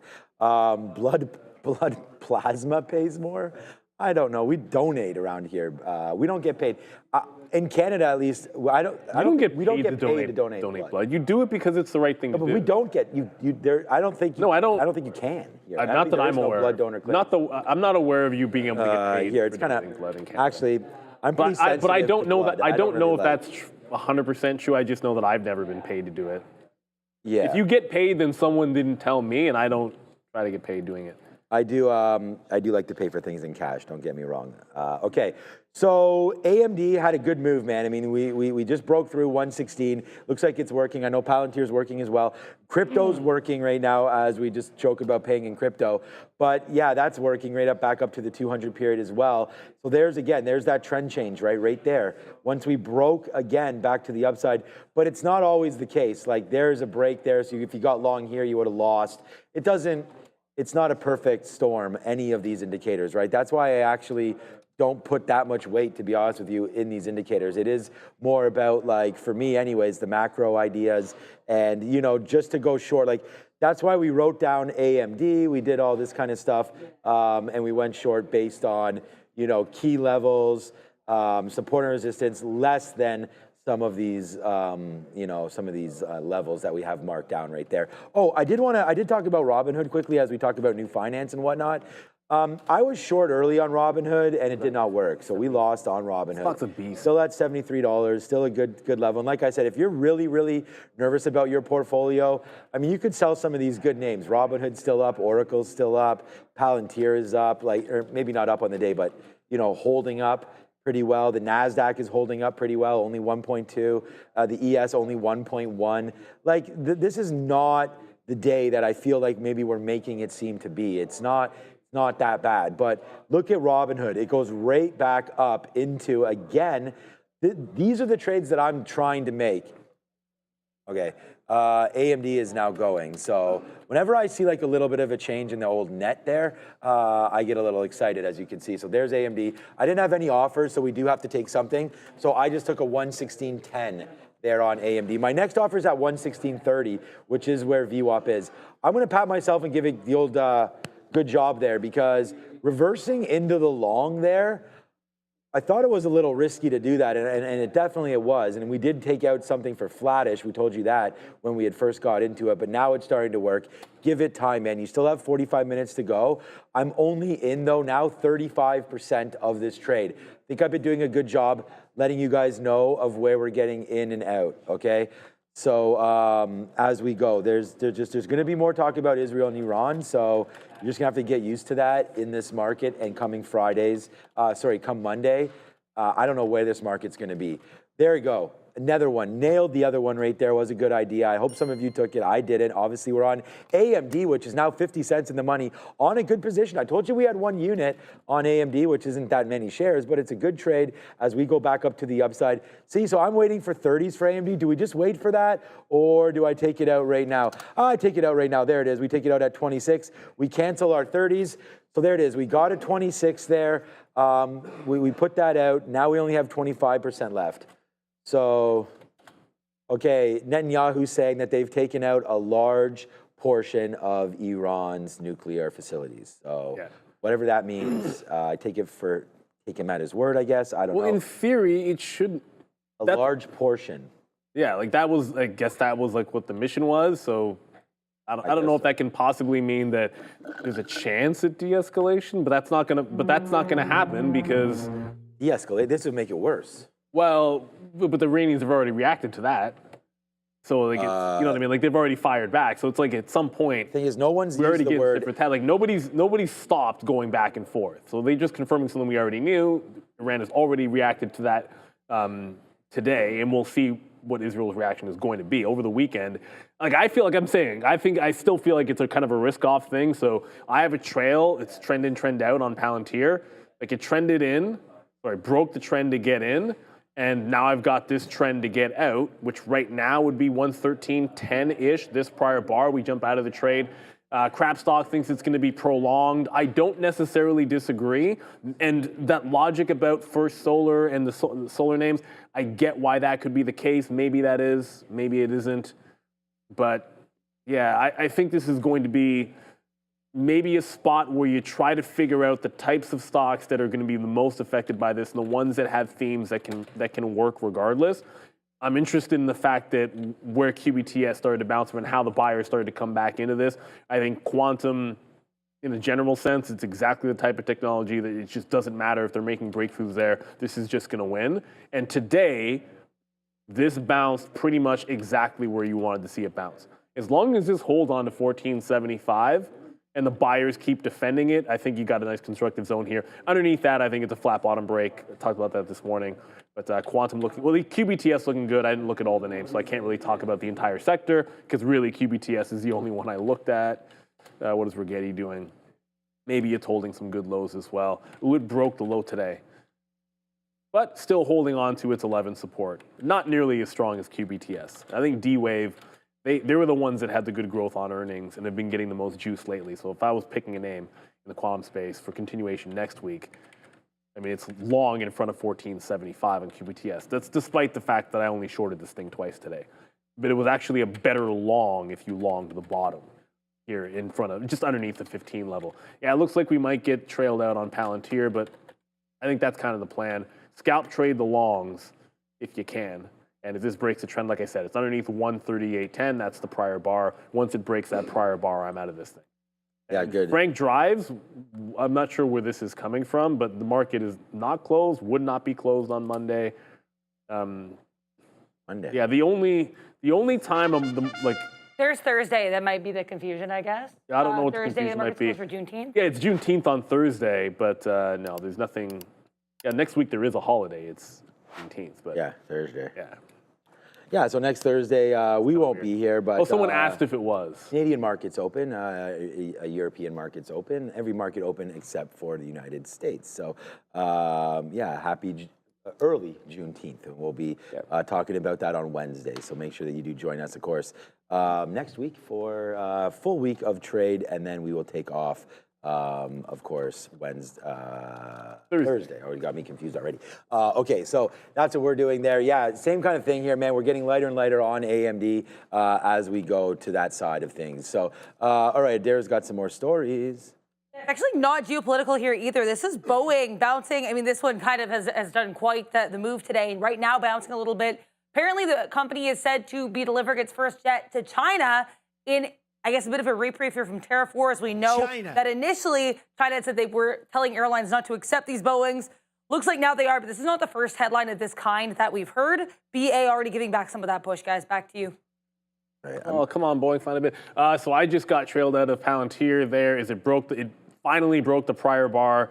Well, I shouldn't say finally because you don't want it to, but it broke the prior bar. I'm out 138.20.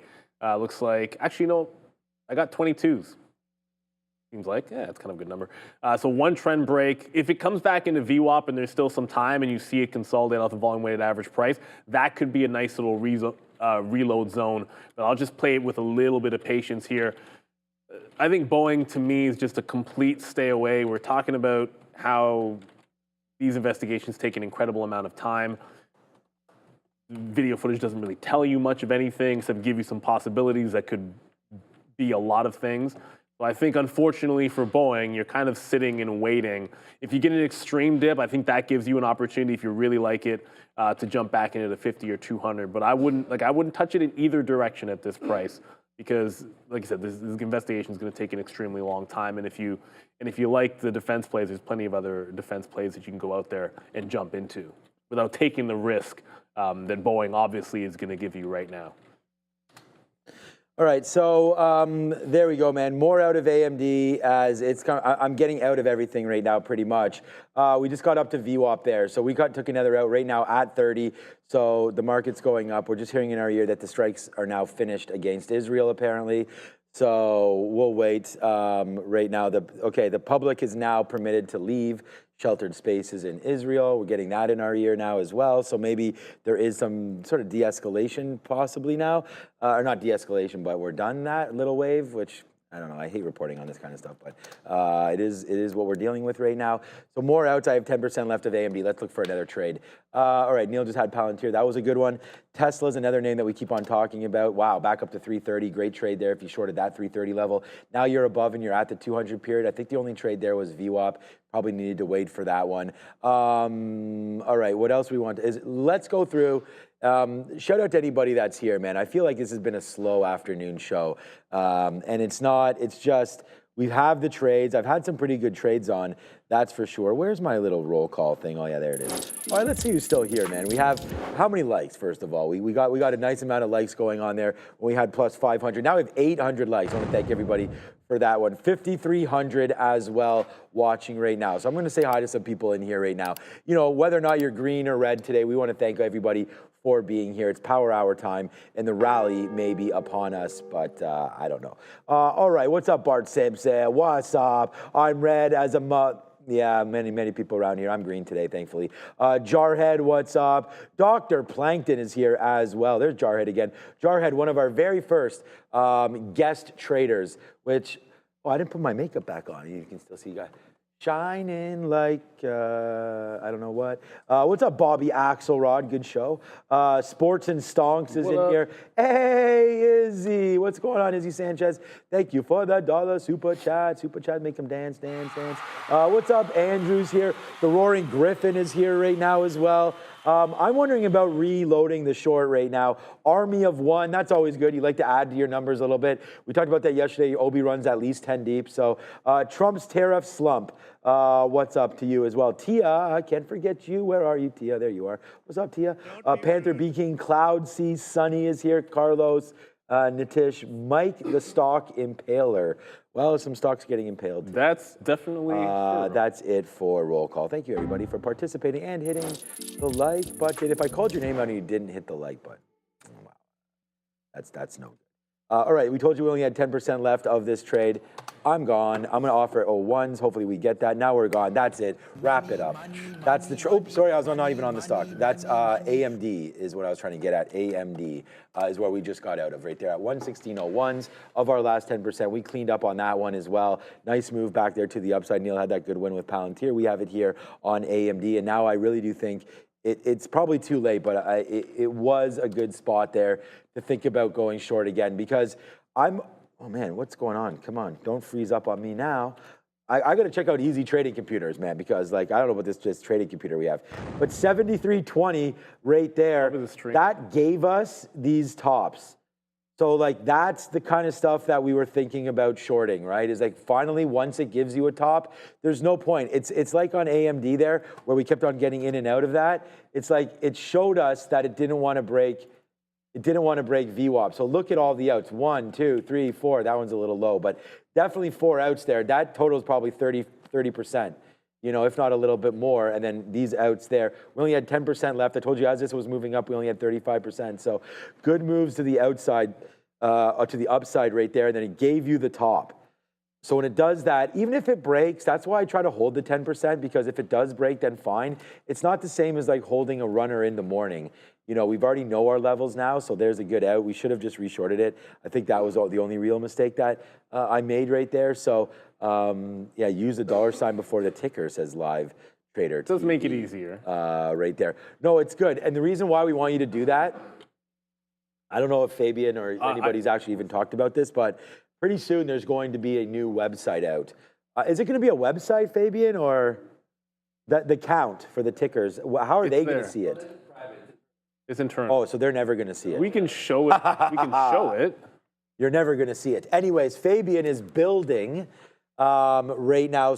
Basically, it scrapes the chat for the tickers, and whatever tickers have been populated the most will show up. So, like what you do is like you'd type. I'll show you guys. Like you type one of these, and then like it'll show who's winning the battles. Right. So someone just typed in ASTS. See? Type it in right now in the chat. Yes, I'll do like. Watch. There's Pan W. You see Pan W's there? Someone watch. GME's going to pop up next. Poop is going to. Everybody knows what I'm going to type. There's poop. Which one did Neil type? Yo, if I see anybody else, Mullen, baby.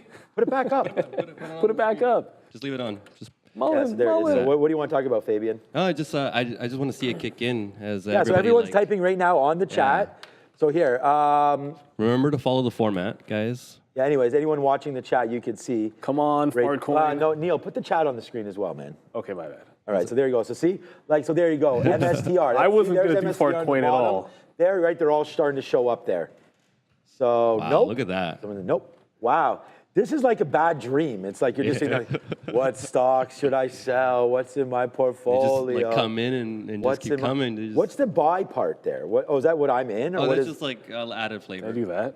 For the chat, basically. You know, they don't actually have to type. But what does the SPY mean? Like, what is that flashing in the middle? Here, I'll do this. No one's typing TQQ.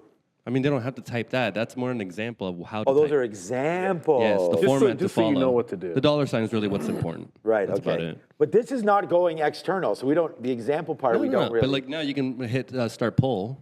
I'll train you I mean, guys. start poll. Yeah. You see, Neil, let's go. If I hit the button and I go click start poll. Now it'll not pick focusing. the most two popular. So Maury. What's Maury? Don't discuss Maury. I've already banned people from that. That's the coin that everybody. Okay. It's a So I'm going to spammer. create a blacklist maybe. Yeah, yes. Yeah, no, we'd have yes. to. There's some obvious Blacklisted. things that we have to put on the And I blacklist. think that's the thing we like should avoid. D's. Yeah, D's so- on there. Or YOLO or YOLO. there's So a this lot is in the there. next iteration of what we're doing right now. So right? what These is- days 'Cause I wanna is involve you guys you can guys. request exactly. They can request whatever stocks they want us to trade, and then we'll tally them up and be able to see which ones are of most interest. And I had an idea. What if we make And if someone the puts poop audience again. create a portfolio that to see if you guys can beat the S&P maybe? What Yeah. if? yeah, Well, that'd be also, fun. the next time we do something like these were our picks of the year, like we did in the Jimmy Carter thing, we could have had the audience as well, And and now there we would have just that be option. a consensus. And now we can do that because you guys saw our picks, but we could have had the consensus of the audience on that day and the picks that they wanted. Limited to 5 characters. Oh, I tried to type What Sharif. did you do? Sharif, I tried. Cherry. I'm like cherry. Man. I like cherries. But yeah, Cherries are Yeah, good. people- now basically, people are typing in Katina, man. Now that we've been basically reviewing these Sean, stocks, hey, Sean right? worked. That's 5 symbols. Click start voting. Neil. Start click- voting, Neil. Click start voting. Yeah, I So feel now like you're not this focused. is where you guys can reading some decide of the this. pick. This is where you guys can start clicking 1s or 2s. You see how it says vote now Yeah. for 1 for Maury and 2 for Palantir. Right, Right? okay. So now the audience can start typing in 1s and 2s, and you can see, look, the tug of war begins. Yeah. Back and forth of people implementing their Palantir is vote. destroying it. Yeah, I mean, Whatever. we all knew it was going to be like that. Fabian, whatever we pay you is not enough. I know. I know you know. I know you know that. I know you know that. But yeah, great job there, Fabian. Thanks for doing that, and thanks for the explanation there. I know Fabian's not I'll give feeling you a that fist well, bump for that. today, so thank you. Yeah, thank you, Fabian, for that. As we had, I'm glad to show you guys. I can give you a throat lozenge if you want. I have a bunch. You got him? Okay, good. Okay, good. He's got that. Yeah, he's good to go. He's good to go. But that's fantastic. I think it's super cool. Obviously, I mean, Palantir, it would have been more fun if you guys had actually let us put it up against something that wasn't Maury, because that would be interesting. No, but we can. No, we will. The blacklist is a great idea. Yeah, we do need the blacklist. Because we're always going to have spam. Yeah, because we want to make sure it's actual stocks. We go. can actually do it the other way. David Like, it only Price, accepts things that are on a database. There's lots of ways you can do it, but obviously it's more fun if we have a bit of a blacklist. Yeah, should have shorted AAL or something like that. Isn't that funny? Like, all the tech guys kind of, people are like, yeah, it looks like, you could tell Fabian's in tech, you know? He's just, Yeah, you you guys can are so chill. Right there, we want to thank Fabian and Andre, Very and then Ramin's off today as well. So those are basically the three guys. Oh, but did you see? I in meant the to background post that this. sometimes we'll talk about. Ramin wasn't in, Yeah. but I had to break the rule with the fruit salad this morning because like I come this morning and I'm like, the fruit salad that's for everybody literally has Ramin's. They put the wrong sticker on it? So it has Ramin's name on it, and I'm like, look, I'm eating this fruit salad. I never even by seen the way, Ramin eat the fruit salad. it was only melon and slices yeah, of I can orange. see that, yeah. Like, where's the Well, those variety? are, like, not tangerine. Well, it's clementines. Clementines. But so Mandarin maybe. I just for jokes I sent it to Ramin. I'm like, we're eating it anyways, just even though you're not here. Anyone guess if Fabian is a video game player? Oh, come on, that's too easy. That's light work, Sean. Yeah, that's light as the work. kids like to say, light work. That's light work. Yeah, I'm not cooking with that take. Okay, so we have a game tonight as well, so that should be fun tonight. As I said, we're hoping for better weather. 8 to 10 o'clock tonight at High Park. That's and gonna then be we chilly. have we're busy all weekend with sporting activities, and happy Father's Day to all the fathers out there as well. Okay, so we can have a look. I know Neil was just in and out of Palantir there. See what I'm saying? That goes up to the 200 period and falls back out again. So that's a good one, but it's all the way back into VWAP again. So that's probably a decent area to look to get longer one more time. It just came into 60s. I feel silly to buy it now at 90s, but whoever saw that there on Palantir, as we have a lot of fun, but that would have been a symbol there to look at on dip buy opportunities. So again, what's up, TD Baker? Thank you so much for the super chat. Always tip for good service. So there it is, man. We want to thank you for that one. And shout out to be back, I believe, Monday. I think, anyways, I can look at Yes. that. I don't know. I feel like you and I know Adara, Brendan, most of us use the vacation tool quite good in our calendar. There, others do not. But okay. The only thing in there is Juneteenth, and then Juneteenth. all the regular stuff. Okay. Oh shoot, there's a halt. I want to. Some people are Let's trading. go over some more names. Some people are trading trading RBNE. It bounced off. Wow, halted down into VWAP, holds the line like a champion, and now halted to the upside. So if you're trading small cappers, I know Sharif likes the volume weighted average price. This has been, riding it. Anyways, I'm gonna say riding it like genuine, but like that's a reference that nobody gets because it's so old. It's halted multiple times today, but the tap is, we get the tap as flat, and it's not really showing you an indicated open away from this price at 14.90. So strong move on the day for RBNE, also strong move off the volume weighted average price. It is after 3:30, so remember, just for a stock like this, if it halts in the final 10 minutes at like 3:51 or 3:52, then time doesn't matter. It doesn't open up in 5 minutes. It doesn't open up in 10 minutes. It opens up at 4 o'clock. That's how the market works for halts in the last 10 minutes of the day, which this stock is certainly is a very decent possibility it could. Wow, AEL, like it's just very slowly bleeding back down. Like I could have picked CCL as well, which we probably should have held on to the short, but we reloaded it, it broke back in the trend, and now you're right back into the lows on all the travel names. They're still taking it on the chin here. What's still setting up for a short instead of punching at the low of the day? Can't really find anything that I'm really liking at these entry points for the short side of the trade. And I don't want to be long in this last half an hour. It feels like it's a risk-off event here. So maybe sliding into something like an AL, but you're literally almost punching the low of the day, which would be 10.26. There's still some time. Good look, Abhishek. I forgot about QBTS. Is that holding? Nope. QBTS lost VWAP, so that program buy that was going in has completely stopped, and now you're right back into trending down. So if this is a trending stock all day long. Like when I tried taking a breakdown, like a consolidation breakdown, no, the answer was trend down, go long, trend up, breaks trend, go short, breaks trend, go long.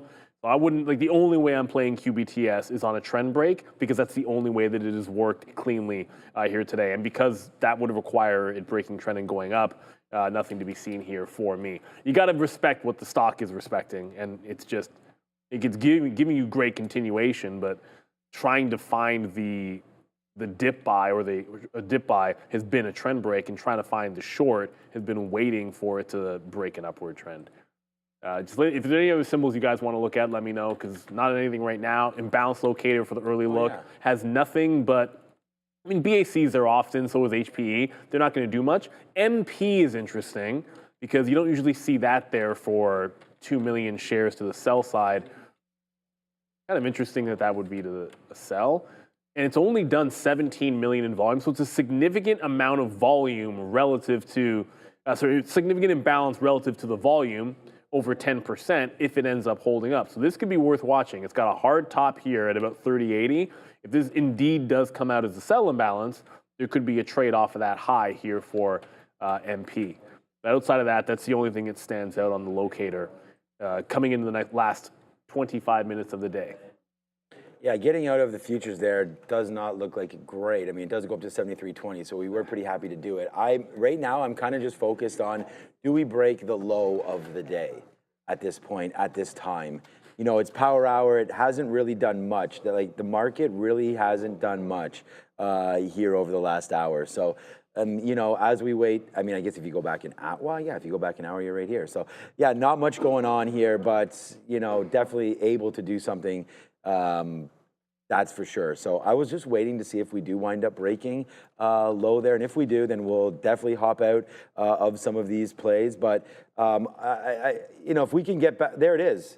I was like, again, it's like, where are you going? Are you going in or out there? Because you could have bought that dip right there. So that's another spot right there that we could have been able to buy that dip into the low of the day. And you can always look these things up using eSignal, right? I mean, we do have that QR code right there. Make sure you do scan it right now. Grab the best software out there for trading and charting, right? It's eSignal. You can attach it to over 50 plus. Should have gone long the market there. Over 50 plus brokers there. You can get hooked up with the scanners, everything. We already went through some scanners. Like right now, Tesla is really popping off on that as Tesla goes back to 327 now, looking to go higher. But customizable charts, right? Drop anchor VWAPs, drop. Joe was using the options tool there yesterday. Lots of things to do with it. Like you'll spend hours and hours going through it. So, you know, sign up, see if you like it. If you don't, get rid of it. It's a free month. And then not only that, you know, it's brought to you by ICE.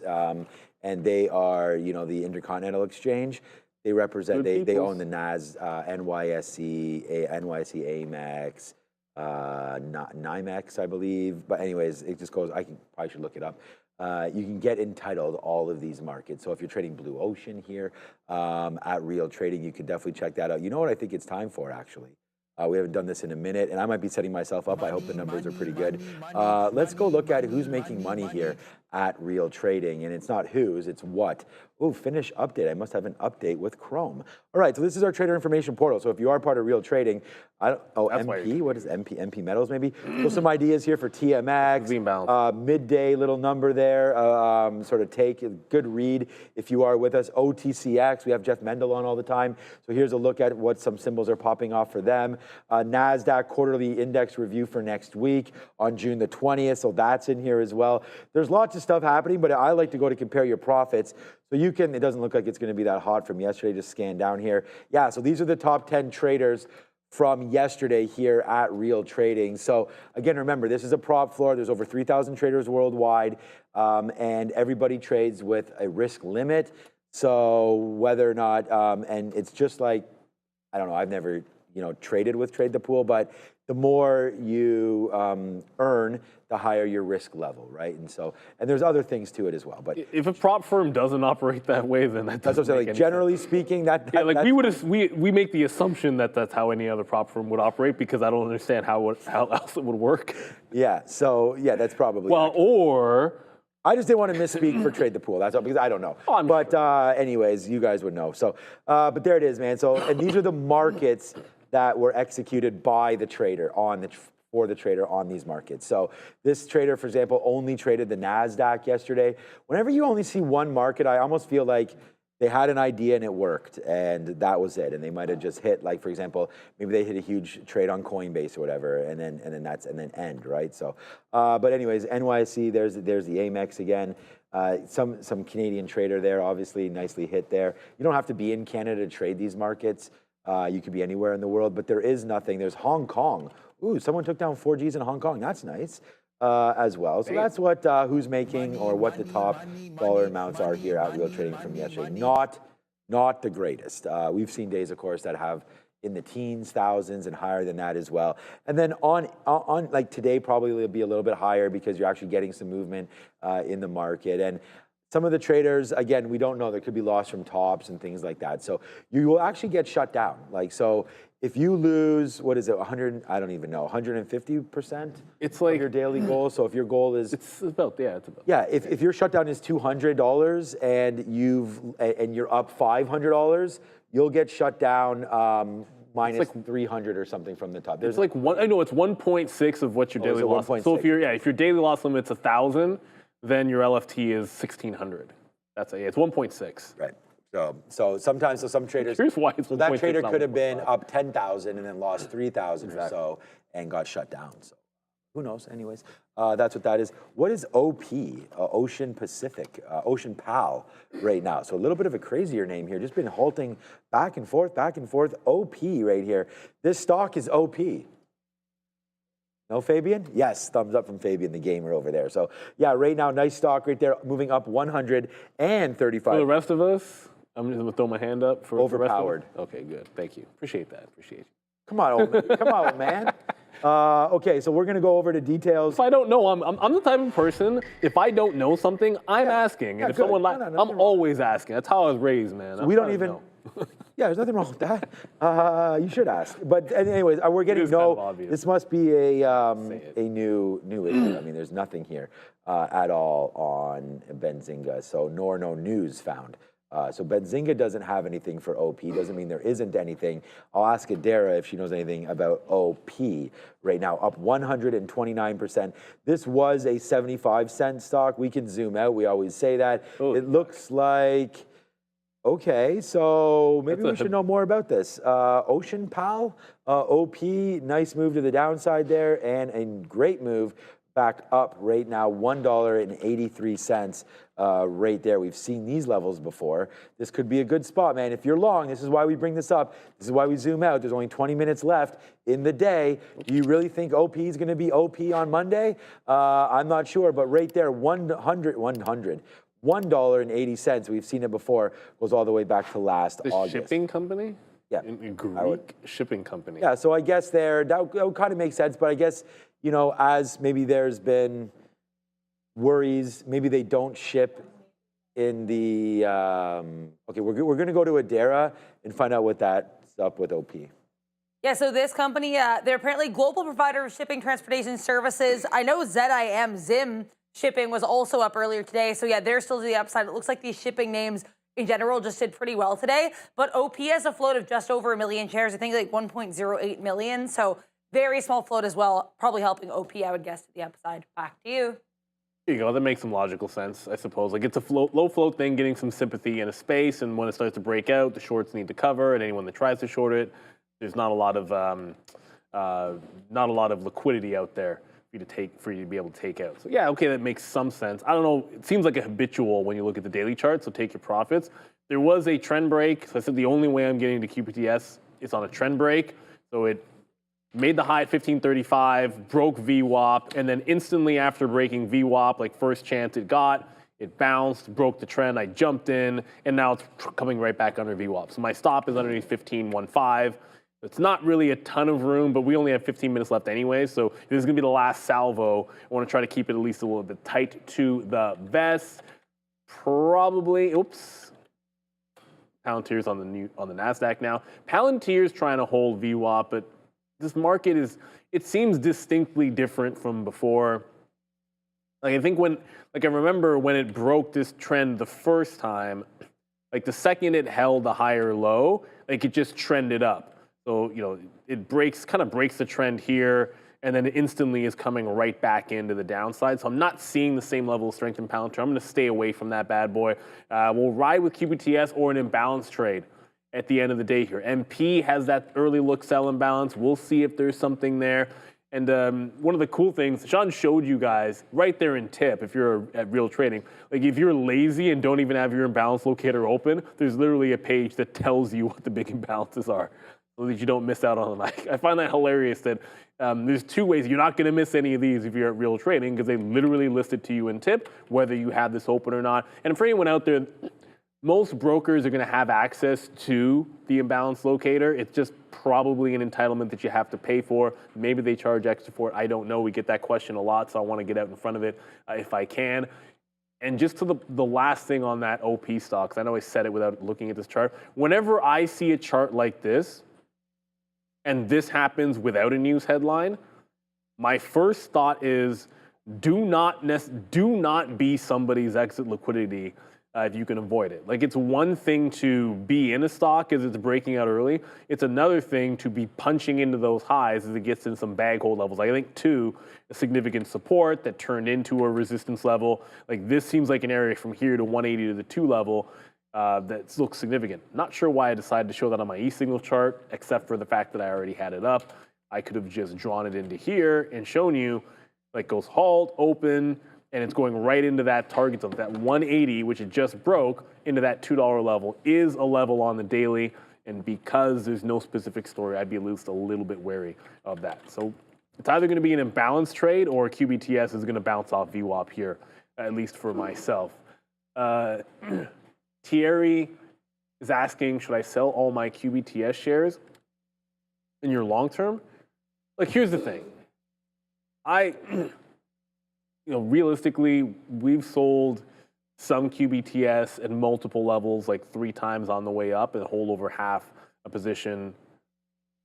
And if I wasn't, let's put it this way, if I hadn't already sold up here and this loses this support, I'd probably be taking some out. But that's just how I roll with plays like this. Like I always want to be grabbing profit. Like if I haven't sold in this range and taking some off so I can get the win, then am I going to hold it past the flat bottom break? No, I'd probably use that as a trail to get some out.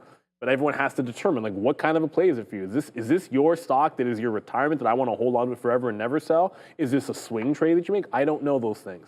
I can only tell you, like for myself, if I have a shot play in the swing account, or I'm taking a shot in a stock that fundamentally maybe doesn't justify its price, then usually I'm taking legs out on the way up until I feel I'm at a comfortable spot where, yeah, I've made so much that I can just hold it and free roll the rest. And if I hadn't taken any out, this is an obvious flat bottom break if it loses 14.75. Whether you put trails in there for some, whatever, everyone can do what they do. But you have to know your own time frame, you have to know your own risk tolerance, and you have to have your own plan. All right, there we go. Just get ready for these imbalances. I mean, I was just thinking about, I know Neil already talked about them, but I just wanted to show them, look for them myself. But yeah, we just got back into that 73 level. So that would have been another great area to short there on the market. And then look what just happened. I was like, wow, we're just waiting for that bottom to break. Well, it came right back into it and didn't break. And it just sat right there on the bottom. So not much happening. There's no real force there into the close. So 347 right now. If you are interested in doing something, I would still lean short. But like now in 2 minutes, we've already seen all of this, right? So we've already seen a back and forth here with the futures. So it's just a matter of, I think, just letting the market close now and then, hoping for the best over the weekend. You're not going to be able to execute in and out of anything other than Bitcoin over the weekend, right? I think Blue Ocean and Moon and all that will get lit up there Sunday night. Yep. And then after that, you'll wait. But yeah, the Bitcoin will move at least over the weekend. And I think, on any major pullback, 5% down on Bitcoin gets you into a key level that we've talked about a couple times there, and that is 100,000. So if that does come in, I think that would be a play. I mean, we're able to talk about any name here, but in something that might fill over the weekend, if anybody's trading, it would probably be Bitcoin. And there it is right here. There's 100. So we've dripped in before and bounced off of it. The 100 is this level right here. So, bounce up, came back in. So, it's getting closer and closer to that level. This is a 200 period moving average, so that's going to be good. That's 96 there. So 96,000 to 200 period moving average on stocks. We really like that. So if there's anything on crypto, maybe that would be something. I can't believe it's 200 period moving average is $96,000 right now on Bitcoin. Like, that's supposed to be an area of support. Like 96,000, that's huge. Go. I'll take it. Absolutely huge for Bitcoin. But okay, so now we're only 30 seconds away. See, like the market there just gives you a shake and bake, like goes all the way to the downside, looks like it wants to break, then says nope. So I would actually expecting a big sell imbalance coming today. I think a lot of traders will try to get their sales done right here. So let's wait to see if we're right or wrong on that in just a matter of seconds. Now, we will get the closing imbalances. Adara will put it out, and then we'll know what's going on. So yeah, it looks like the Nasdaq kind of doing nothing. See, we still get 70s printing right now, 1.2 billion, I guess, buy side. Yeah, there it goes. Nice move to the upside, but not really. So we're not really seeing too much. TLT, HP, there's MP. We talked about materials maybe being something on an imbalance. Doesn't look to be too interesting. Oracle, while Oracle just is, wow. Keeps high of the day going. break. Yeah, wow. I don't even know what to say. 8%. Now 8 and change on a bid.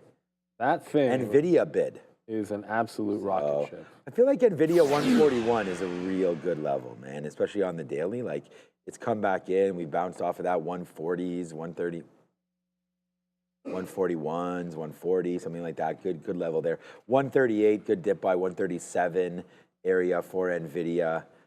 But again, we do have this threat happening, to global stabilization, and the market really isn't doing a whole heck of a lot.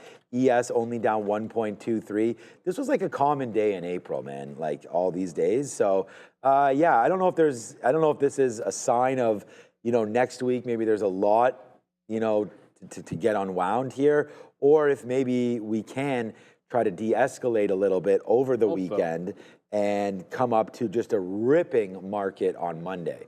Like, that's the other thing. I wonder if there's a lot of traders now positioning themselves long for what could be a great open. I think that if we're up on Monday, we're gapped up very nicely. Yeah, that's what I'm saying. As opposed to getting a chance to trade up. I think you gap up nicely. Just want to quickly show QBTS. I showed you where the stop was underneath that 15.15. So we jumped right out. And there's no imbalance on this. It's just an obvious support level. So it's like not like they get flipped or came out of sell imbalance. That's where the stop was the entire time. Really nothing standing out on that locator. I checked MP. I was even up because if it was too earlier, when it comes out, I want it to be bigger than what was expected. It's only 1.5. Even Nvidia here, which looked all to the world like, okay, buy imbalance on a day where the market was down, maybe get a relief rally. Not much of anything. It's not even breaking out afternoon support. So I think the market's still sitting in this, yeah, we don't necessarily want to buy it up en masse zone, but at the same time, everyone's kind of done their selling. So we're getting this like sideways action. You had a couple of chances, whether it was an AMD, the reversion, or like maybe Palantir or Tesla was a good one off if you had Tesla off VWAP. Like that was a chance you to take your snipe and get in, and maybe you reverted the top of that move, and that's about it. Like you got one shot to go long in the afternoon today, and then you had one shot to revert the highs. And that's almost every stock looks exactly the same. So you had to take that one shot and try to grab it if you could. But the buy imbalance is not really giving this market much of any juice here, which is surprising. You would have thought you'd get some relief rally on a buy imbalance, and we're not getting it here. Adara? Yeah, this part of the show is brought to you here by Trade the Pool. We'll talk here about One for All, the new trading competition from Trade the Pool. It's never been done before. So everyone's going to be trading together on one shared account with $1 million buying power. This starts June 16th and it ends June 18th. And the goal is to beat the QQQs. For example, if the QQQs move up or down by 3%, we're going to aim for more. And what's in it for you? Well, everybody wins, plus there's $675,000 in prizes. That's 20 evaluation accounts up for grabs. One account, one mission, one for all. Scan the QR code and join the team now. And before we send you back to the guys, really want to quickly talk about this. I teased this a little bit in the midday. I made here, this is a Nasdaq 100 sector board and includes all 100 names in the Nasdaq 100. So just going to give you guys a sense of weighting, I guess, in the market cap of each of these names. They're all organized by market cap and by sector. But what if you're wondering, hey, what are some of these smaller names? What's everything within them? Well, I've also created 11 sector-specific boards so you can see the makeup of each of these sectors. I'm going to be posting the sector-specific boards next week throughout the week, but this one's actually all out now. Check this out on X at TTV Research. It doesn't reflect performance. It's just more kind of a way to look at how these names are weighted, or I guess the market cap of them in relation to one another. Back to you. Yeah, great. You never get enough information. You never get too much information. And after the market closes, if you want to stick around for more information, then join myself and Adair in the market recap show where, hey, maybe we'll go over some of the symbols in sectors that we completely ignored today. And maybe we'll talk about some recent IPOs like the Absolute, and shout out to Los Pollos Hermanos, the absolute and utter, complete, ridiculous, absurd rocket ship that Circle is. It just made another high of the day. 22%. 22% because... What is the AIRO doing? Let's just go. And all-time high, look, it hasn't been around that long, but all-time high for this will be 138, 60-something it looks like here. I could look it up, but I'm just looking at the wick right now. Today? Oh, no. Yeah, no, not today, but trust me, it seems pretty destined for it at some point here, Sean. It doesn't have to make sense. It just has to make dollars. Obviously, it was a fantastic IPO. We talk about it in terms of a day trade, but if you got the issue, it's ridiculous. If you bought and held, it's been pretty good. If you bought the dip into 100, it's been pretty solid as well. So Circle has been given the goods for traders of all kinds of ilks. And then today, I know we talked about how strong Tesla was today, no questions asked, very good stock today. It's a good stock, no questions asked. Palantir has been a really good stock. Oracle's been fantastic, but Circle was probably your best long, and I wasn't really even looking at it. My thought was I was gonna take a shot at it short 120, and probably the best decision I made today was not to short it. When it got there, it never looked any good at the price I wanted, so I didn't take a shot at it. There wouldn't have been any short entry at 120 unless you wanted to blindly throw an offer out in front of it. And if anything, and this is why I'll slap the, before I go up to the, actually I still have some time. We just changed. I'll slap the fail on myself for an obvious reason. If it got to the key price level that I liked, and I didn't think it was a short, when it broke out and gets to 125, where does it double bottom at? 120. So if you like a level and it's trending in the other direction, you also have the option of going long off that level, everybody. I didn't. I wasn't even paying attention once it broke out, and this stock is now $12 higher. I do think like the shorts have been getting destroyed on these names. There's going to be a moment for Circle and for CoreWeave. Okay, CoreWeave's actually down today, where you do get some real drawbacks in these names, but it's just not happening yet. So for now, ride the wave, catch the other side of the V, as people like to say, and don't try to be a hero when it comes to trading them, because they're just destroying shorts. As I saw in the chat there, Joe Schmo in the chat just said, CoreWeave, Circle, Oracle have murdered shorts. 100%. They're absolutely, and they're still doing it. Maybe not CoreWeave today, but they're still doing it in a general sense. And fighting stocks like this before they capitulate is how people try to be a hero and tend to get burned. So yeah, glad we didn't try Circle short. Probably should have been long at some point, but congratulations to anybody that happened to have it. Oxy is apparently buying up a little bit. I was disappointed in the energy names today.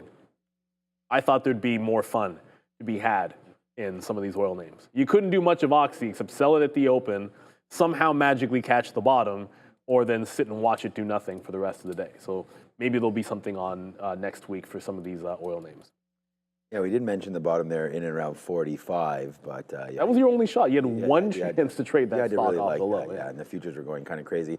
This Aero Group was the new IPO today. I wish that we had made our mistake today rather than yesterday. because that just was like, boom, straight upside there today. So, you know, if you're interested in anything, Arrow might be a good look there coming up, but I don't know.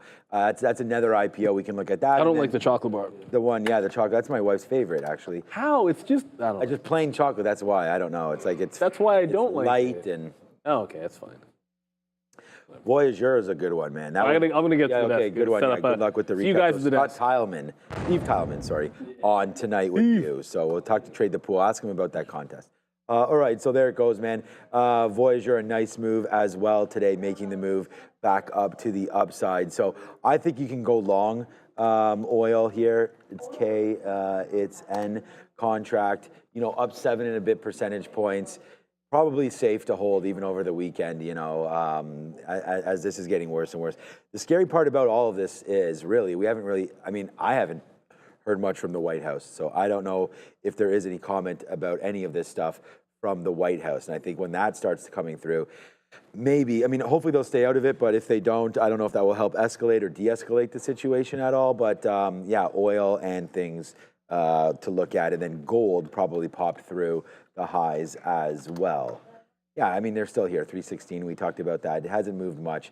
The last hour was really kind of just like blah right there. But all right, we are getting ready for the closing bell now. Only 10 seconds away. The closing bell is brought to you by Orogenics, listed on the NYSE as OGen. There's Adair ready to go with only 3, 2, and 1. Yeah.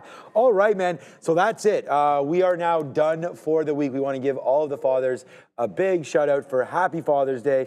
Hope you have a good one.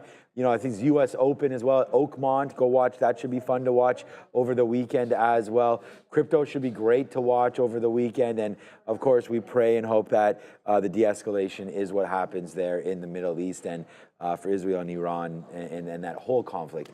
We here at Trader TV Live hope for the best of all of that. So, again, thanks for joining us today. I think we had a great show, although it wasn't too crazy there at the close. We had some good trades on Palantir and AMD. We had a great trade in the futures there as well with the TQQs. We've got NBA finals on this weekend. We've got NHL Stanley Cup finals on as well this weekend. And I'm loaded up with many things to do, so it should be a good one for me, and I hope it's a good one for you as well.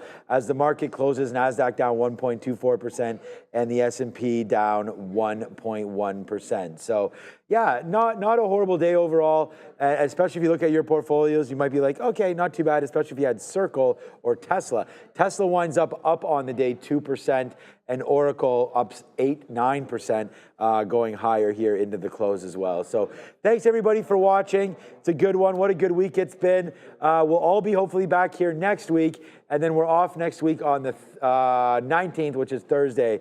So for me, Sean, we'll check you guys next week. Over to the recap show with Neil and Adair. Ciao. The market recap show is on. Happy Father's Day to you, Sean, for sure, and to all the fathers out there, and we'll appreciate certainly everybody, not just the fathers, but to everybody who is a father that isn't officially a father that puts in that work. Don't forget them as well. It's one of the days where it's never fun to win on shorts when you have the reason why the market was down today. No questions asked. We gapped down overnight.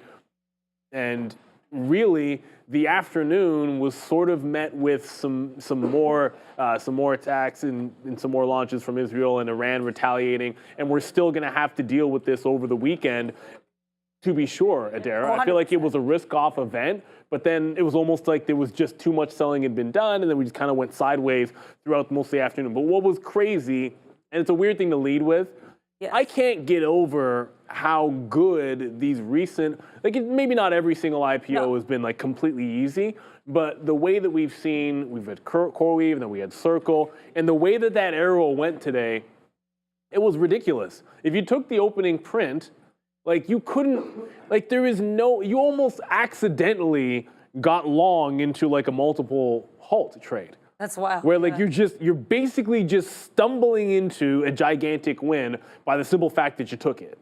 And and I'll tell you this, and it's a mea culpa. I know we all have our own rules around it. So we had looked at it and said, I don't like the volume on it, so just not going to take it. And one of the first things I thought of, need to come up with a system where I'll just take it for less shares because of how it profiles, and it's still at least take a shot at it at the open, because risk to reward was fantastic, up 87%. And at one point, this thing was at $40 here today. So congratulations to anyone that had. And the reason I wanted to mention it was because we were just talking about the other IPOs, which were the strong parts in the market today. And one of the things you had to do, Adara, was try to find some things that were trending and strong that might not have the geopolitical concerns. So whether it was Oracle with their great earnings, that necessarily the cloud space, AI is still going to be good. Yeah. I think that made a lot of sense. So if you got continuation in somewhere that shouldn't have been weak, then that's great. The other place that ended up strong was you had news on Tesla throughout the day. So Tesla, only 2% to the upside. I think that it doesn't do justice to how strong that got as it broke away from 320 on the story that the lightning regulations on automated driving and for the robotaxis hit the market, and that just absolutely zoomed to the upside. Couldn't sustain the top. A great day for Tesla. No, and I actually kind of want to talk about this as well. I chimed in a bit on the midday too. So I'm going to show you guys first my trading view chart. Too early there, I'm getting too excited. And then I'm going to show you guys what I actually did on TSLA. My Tesla chart is super marked up, and you would see that if you saw it on the midday. So I apologize. So let's zoom out here. This is the 15-minute on TSLA.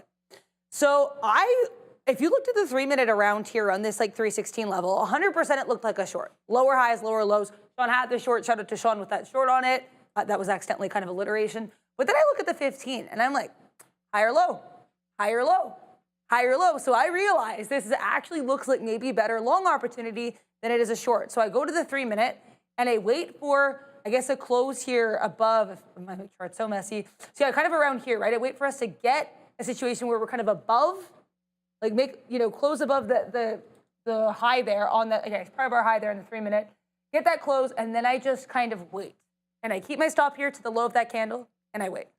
And then Tesla gives you that opportunity. Now I will show the actual trade, what I did on it here. So this is, did I move it? Somewhere, I have it somewhere. I'm sorry, guys. This is very disorganized of me. But yeah, so now that I kind of know that I'm trying to play this 15-minute long uptrend, what I do is I just kind of wait, and I just trade it off of that. So here's TSLA on the 15. I get involved here. As I say, I take out a little piece here because we're kind of chopping and churning a bit. Add a little bit once I see that we're kind of holding above that previous resistance around 320. Then we break the 15-minute low, so I take out half. I add back in once we hold it again. Then I'm able to kind of get these pieces out during the news. I get one last piece out. This is the planned out at 332, and I'm entirely out because 332, if you also look at the 15, was a slightly lower high. And I talked about this during the midday. I chimed in to say that as well. So it was a planned out, please just punch with that. Then I got short again, went on the 3, or not again, I was only short once.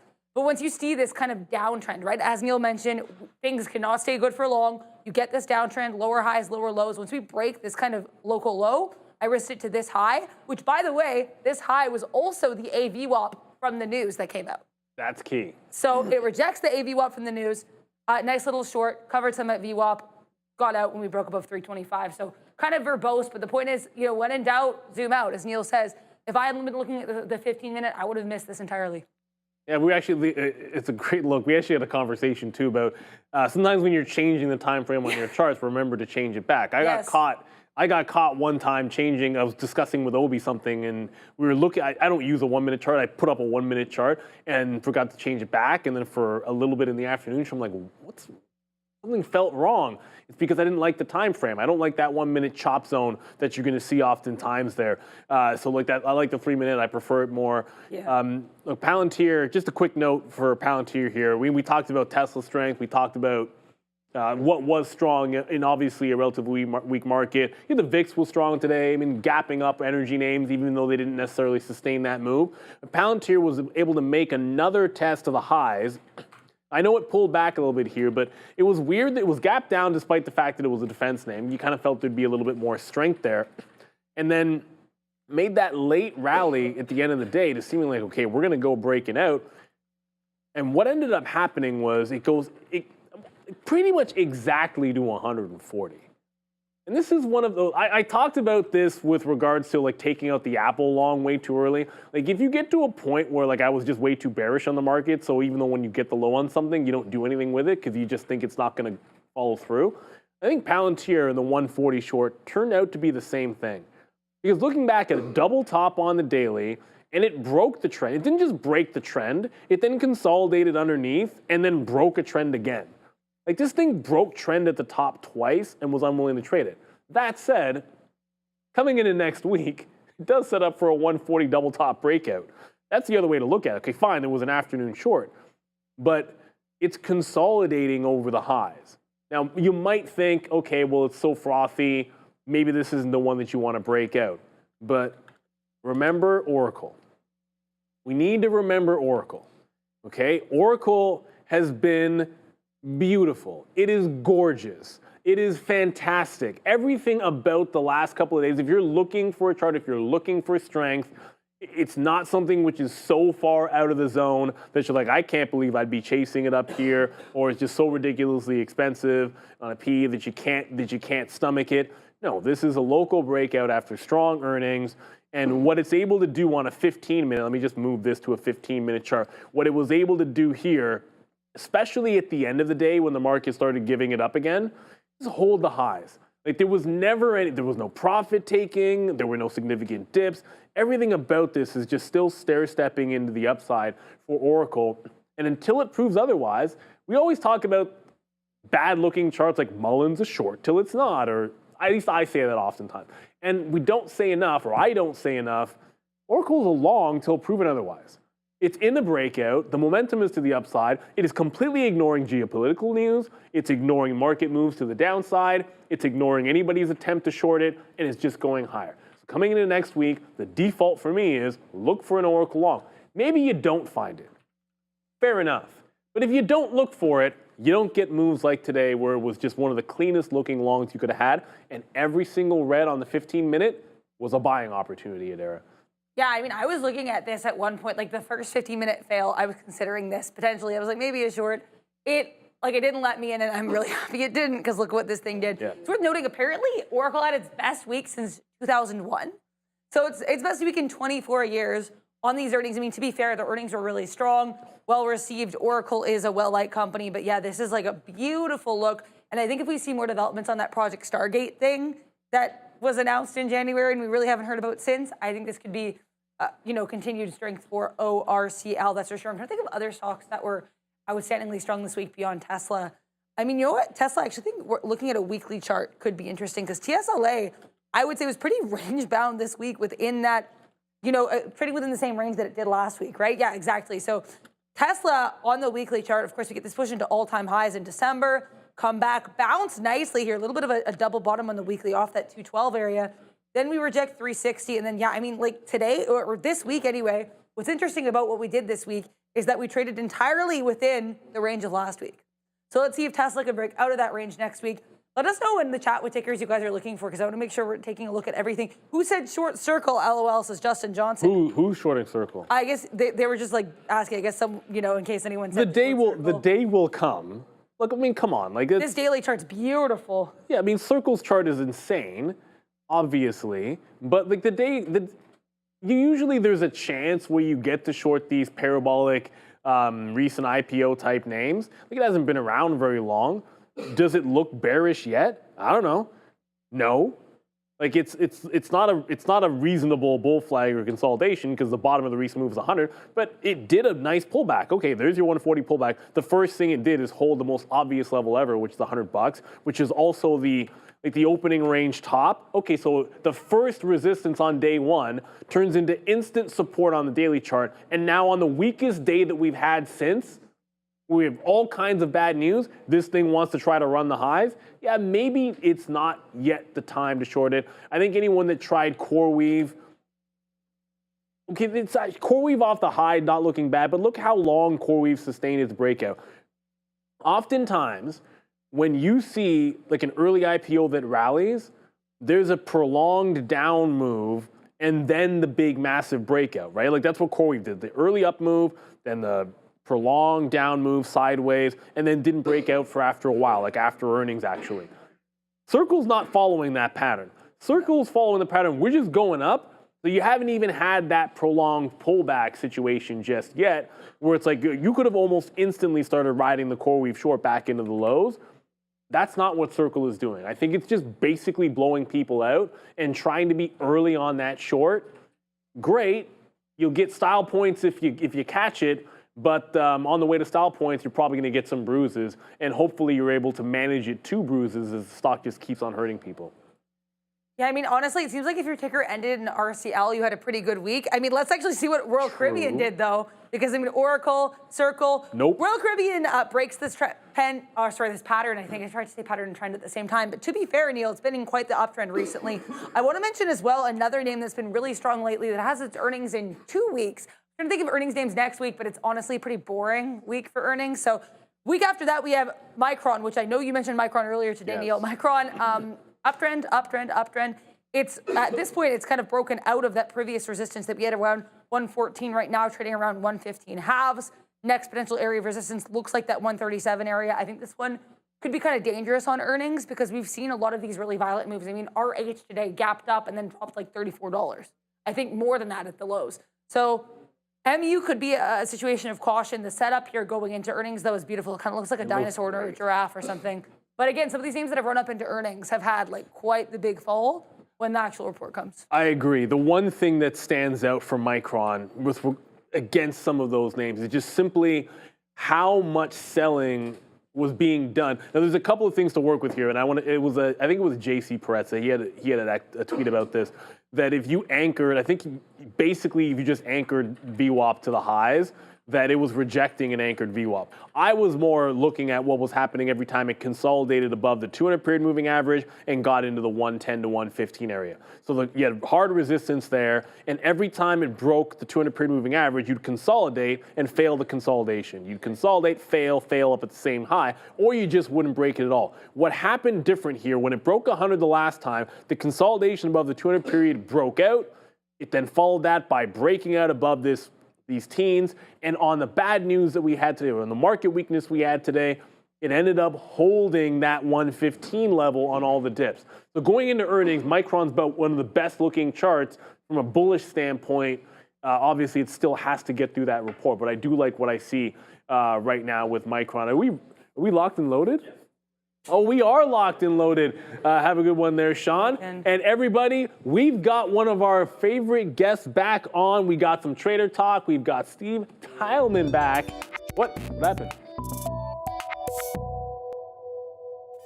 And right as I hit it, literally right as I hit it, we might have had some issues right there. So Fabian is working on that, so that's my bad. I was literally hitting it when it's fine. We'll get Steve up in hopefully a quick little second. We rock, ready to go? I'm not going to hit it again, but we got Steve. There he is. How's it going, Steve? Good to see you again. Hey, doing well. Thanks for having me on. How you doing? Always great, always great. Today was one of those days, and we say it all the time as traders. Like, there were moments sitting in the afternoon shorts where you're just watching the market go down that there's no joy. There's no joy sometimes to shorting a market which is falling on what obviously is, bad news. War is just bad for everybody. I don't care if your defense stocks are rising or whatever, if your shorts are cooking. It doesn't make a difference. It's not a heck of a lot of fun. Well, we had more than just that going into it. We had some fantastic IPO trading the last couple of weeks for anybody that was in those longs. Tesla's had some crazy action, especially to the upside and relief rally. So where were your eyeballs mostly today? I kind of feel like it would have been easy this week to be all over the place. But what was kind of the big theme for you, or what stood out for you this week? Well, the biggest thing for me is the surge in oil and oil names. That's been very, very different from the past couple months of trading. So I'm keeping my eye on that for sure. In general, for the whole market, I think that we were looking for a reason to pull back just a little bit. I think that the Iran headlines are probably giving us a little bit of a potential entry, not necessarily today, but I do anticipate. I'm still waiting for a 200-day back test here. So for me, I think this is healthy price action. I think the market isn't responding with outward, too much fear. I think the uncertainty is a lot worse for the market than even a war. So that's kind of where my head's at. I'm looking for some stabilization to get long in a lot of names that I've maybe been a little bit locked out of here on the way up. Well, here's one thing I was thinking about too. Like, if this turns into, let's just say it turns into prolonged conflict, which we hope it doesn't, but let's just imagine a scenario where it might happen. When you look at a dip back, you're looking at that 200 period moving average. Do you ever find yourself maybe not liking certain names that you think would have maybe more weakness in the event that we get a prolonged conflict, or do you like certain names more? Like I know some people would say things like, if I wanted to buy Palantir on dips and I get them, well, now it's a defense stock. I prefer that to something else. Do you start to separate things because of the nature of why we're pulling back? Yeah, I think absolutely. And I won't claim to be an expert on the, it's a very complex system that we're trying to parse through here. But in general, I'm looking at these trends of these tech names leading from the bottom, these high beta momentum names. And then now we're starting to get some more broader based rotation in RSP names, in IWM names, in even ARK-K, those kind of maybe not as high quality companies. But I think the market's looking for reasons to catch up. And so we got to keep a close eye on those for the next leg up, because if we do have a sustained rally to all-time highs and beyond, which it seems like it's shaping up that way to me, So I'm looking to kind of join in with the market, the institutions that maybe missed a lot of this move up and invest in these kind of lagging sectors. So those are where my eyes are at. I'm a little less inclined to be just hammering the Metas, the Netflixes, those type of mega caps that kind of are doing amazingly, Microsoft, stuff like that. That's kind of what I'm thinking. Yeah, the kind of things that like we already all own. Like everyone's already seen the allocation to those are usually pretty good at this point. Now you mentioned energy names. I was incredibly disappointed. We got that echo. Sorry about the echo, everybody. I was disappointed at the reaction or the lack of buying that you saw today. Man, all the names gapped up. I was looking at Oxy, and I wanted to find a long in it. I was unable to do so, and it's like by the time, the only long you had was to find a capitulatory bottom and maybe eke out some day trades to the long side. There was just no real continuation in that name in particular. And what I found is you rejected the 200 period moving average underneath there. You look over at CVX, and that essentially gapped and couldn't hold to break the 200 period moving average. It pulled back at a first resistance spot. If you look at XLE in a general sense, that got right to the 200 period moving average and then just completely stalled out. It was almost as if we just got no continuation. I get it. It was just a gap move up over overnight news. But the lack of follow through in day one concern you at all here, Steve, for energy? It's something to watch, right? Because I feel like a lot of people, myself included, weren't invested in these names at the bottom. And now we've gotten this straight shot move up to these key, like you mentioned, they're really key levels here. There's tons of tests of 200-day moving averages. I think USO is doing that. Yep. So I think that it's healthy for there to be a little bit of a stall here. If we start hard rejecting, we see high volume spikes coming in here, aligned with bearish candles, then I start to get worried. For now, I'm still quite bullish on these names. I think they're setting up beautifully. And heck, I don't want to say it, but it does seem like we are headed to a bit more of a prolonged conflict than the past Iran kind of flashpoints have been in the past year or two. So I'm keeping an eye on here. I'd really like to see some constructive consolidation into these 200 moving averages. You can see on my screen here, I'm a big FSLR bull. I think this name looks incredible. I think that on a long-term perspective, we have a massive potential setup here in this giant cup and handle that's forming. It's holding all the key levels. So now it's when the rubber hits the road, though, with this 200-day moving average. So I'm watching very closely here. And I like a lot of the names you pulled up, honestly. I think that they're still okay. Yeah, that's why I'm trying to be patient with it and just not worry too much about the fact that we didn't get a continuation. Look, this is one where I want to say it again. I've probably said this too many times today. I'm not cheering for this to be prolonged, but your job as a trader and an investor is to play momentum. And unfortunately, sometimes we end up talking about names that, it's a better world when they're not going up and when they're not strong. Someone in our chat today, someone's like, Halliburton did really well. It's up 6% today, and my goodness, does that look like it's trying to break a protracted downtrend and held up pretty nicely, closing those highs. And to your point, there are a lot of energy and defense names that look like this. And so there's a lot of people that want to get into that long. Now, I personally want to wait to see next week to add to, like, I own Chevron, I own some XLE. I'm thinking about Lockheed just for a trade. I don't want to own that thing long term. But I'm trying to wait till next week. Have you nibbled into anything today that you didn't already own, or are you waiting for a little more confirmation? Because I feel like people are getting really, like, people want to be in when they get headlines like this. Right, absolutely. So I'm with you here. I am pretty conservative. I didn't add any positions today except for hymns. I do love hymns. But in terms of energy, I think that I have some positions of FSLR around 162-ish, I think, something right around there off of this 9 EMA as it was curling up.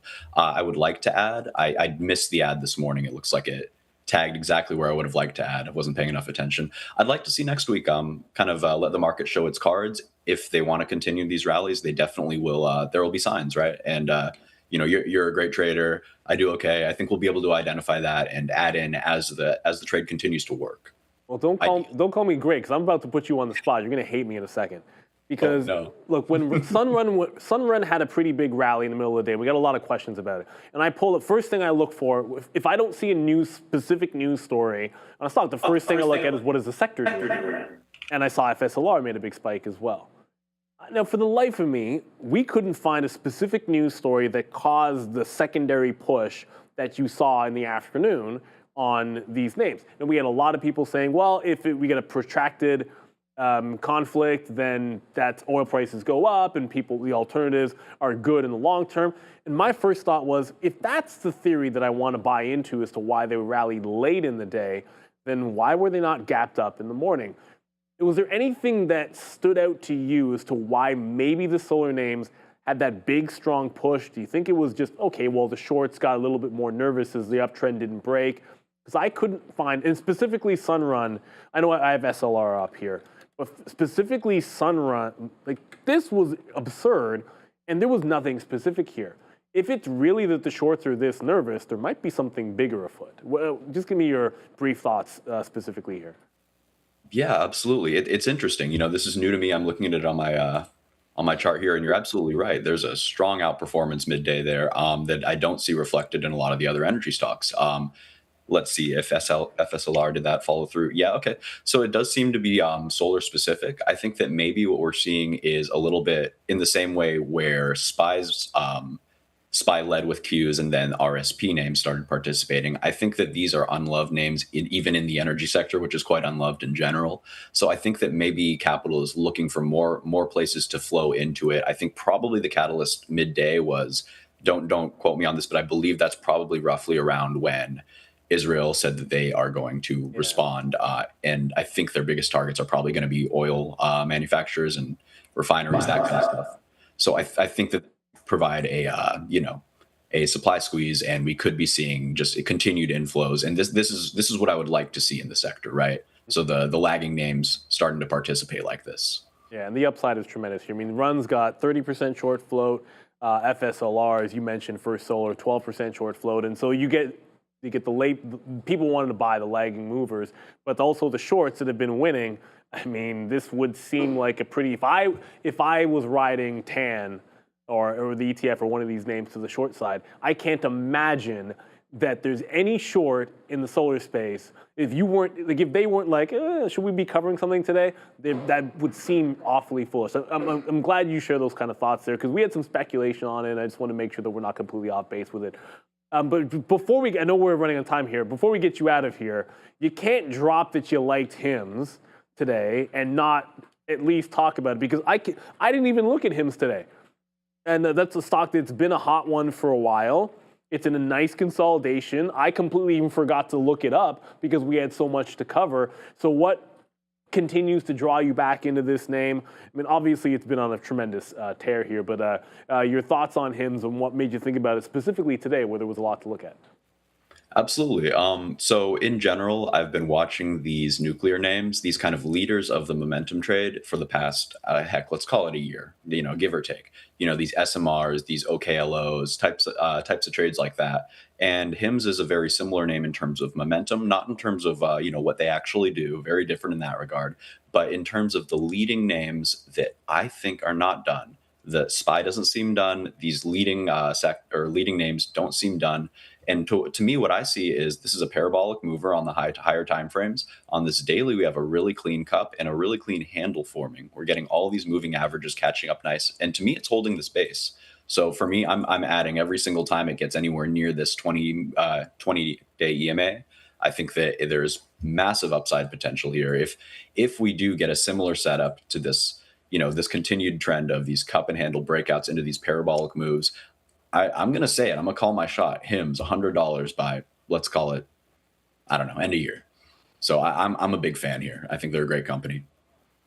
Great look. I think it's the technical setup obviously is what it is. I think you can make an argument that QBTS is trying to hold on. So the quantum names are trying to do what I think HIMS is already proving it's doing, which is holding. The QBTS is just a normal sort of bull flag, whereas HIMS, I think, has already.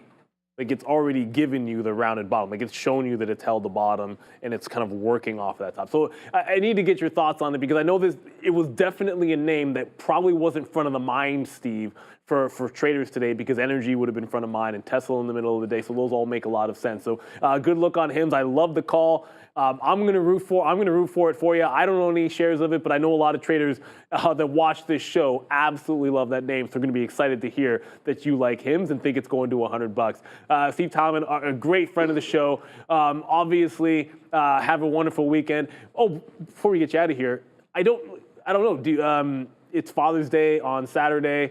Certainly. So for anybody, that's a big family long weekend. I don't know if you have any plans, but I hope you do have a fantastic weekend, hopefully with family and friends. Look forward to talking to you next week. Thank you so much, Steve.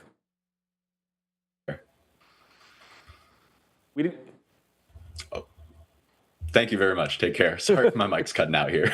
No worries. Thank you so much, Steve. Have a fantastic weekend, and we'll see you next week. Hopefully get to talk to you again.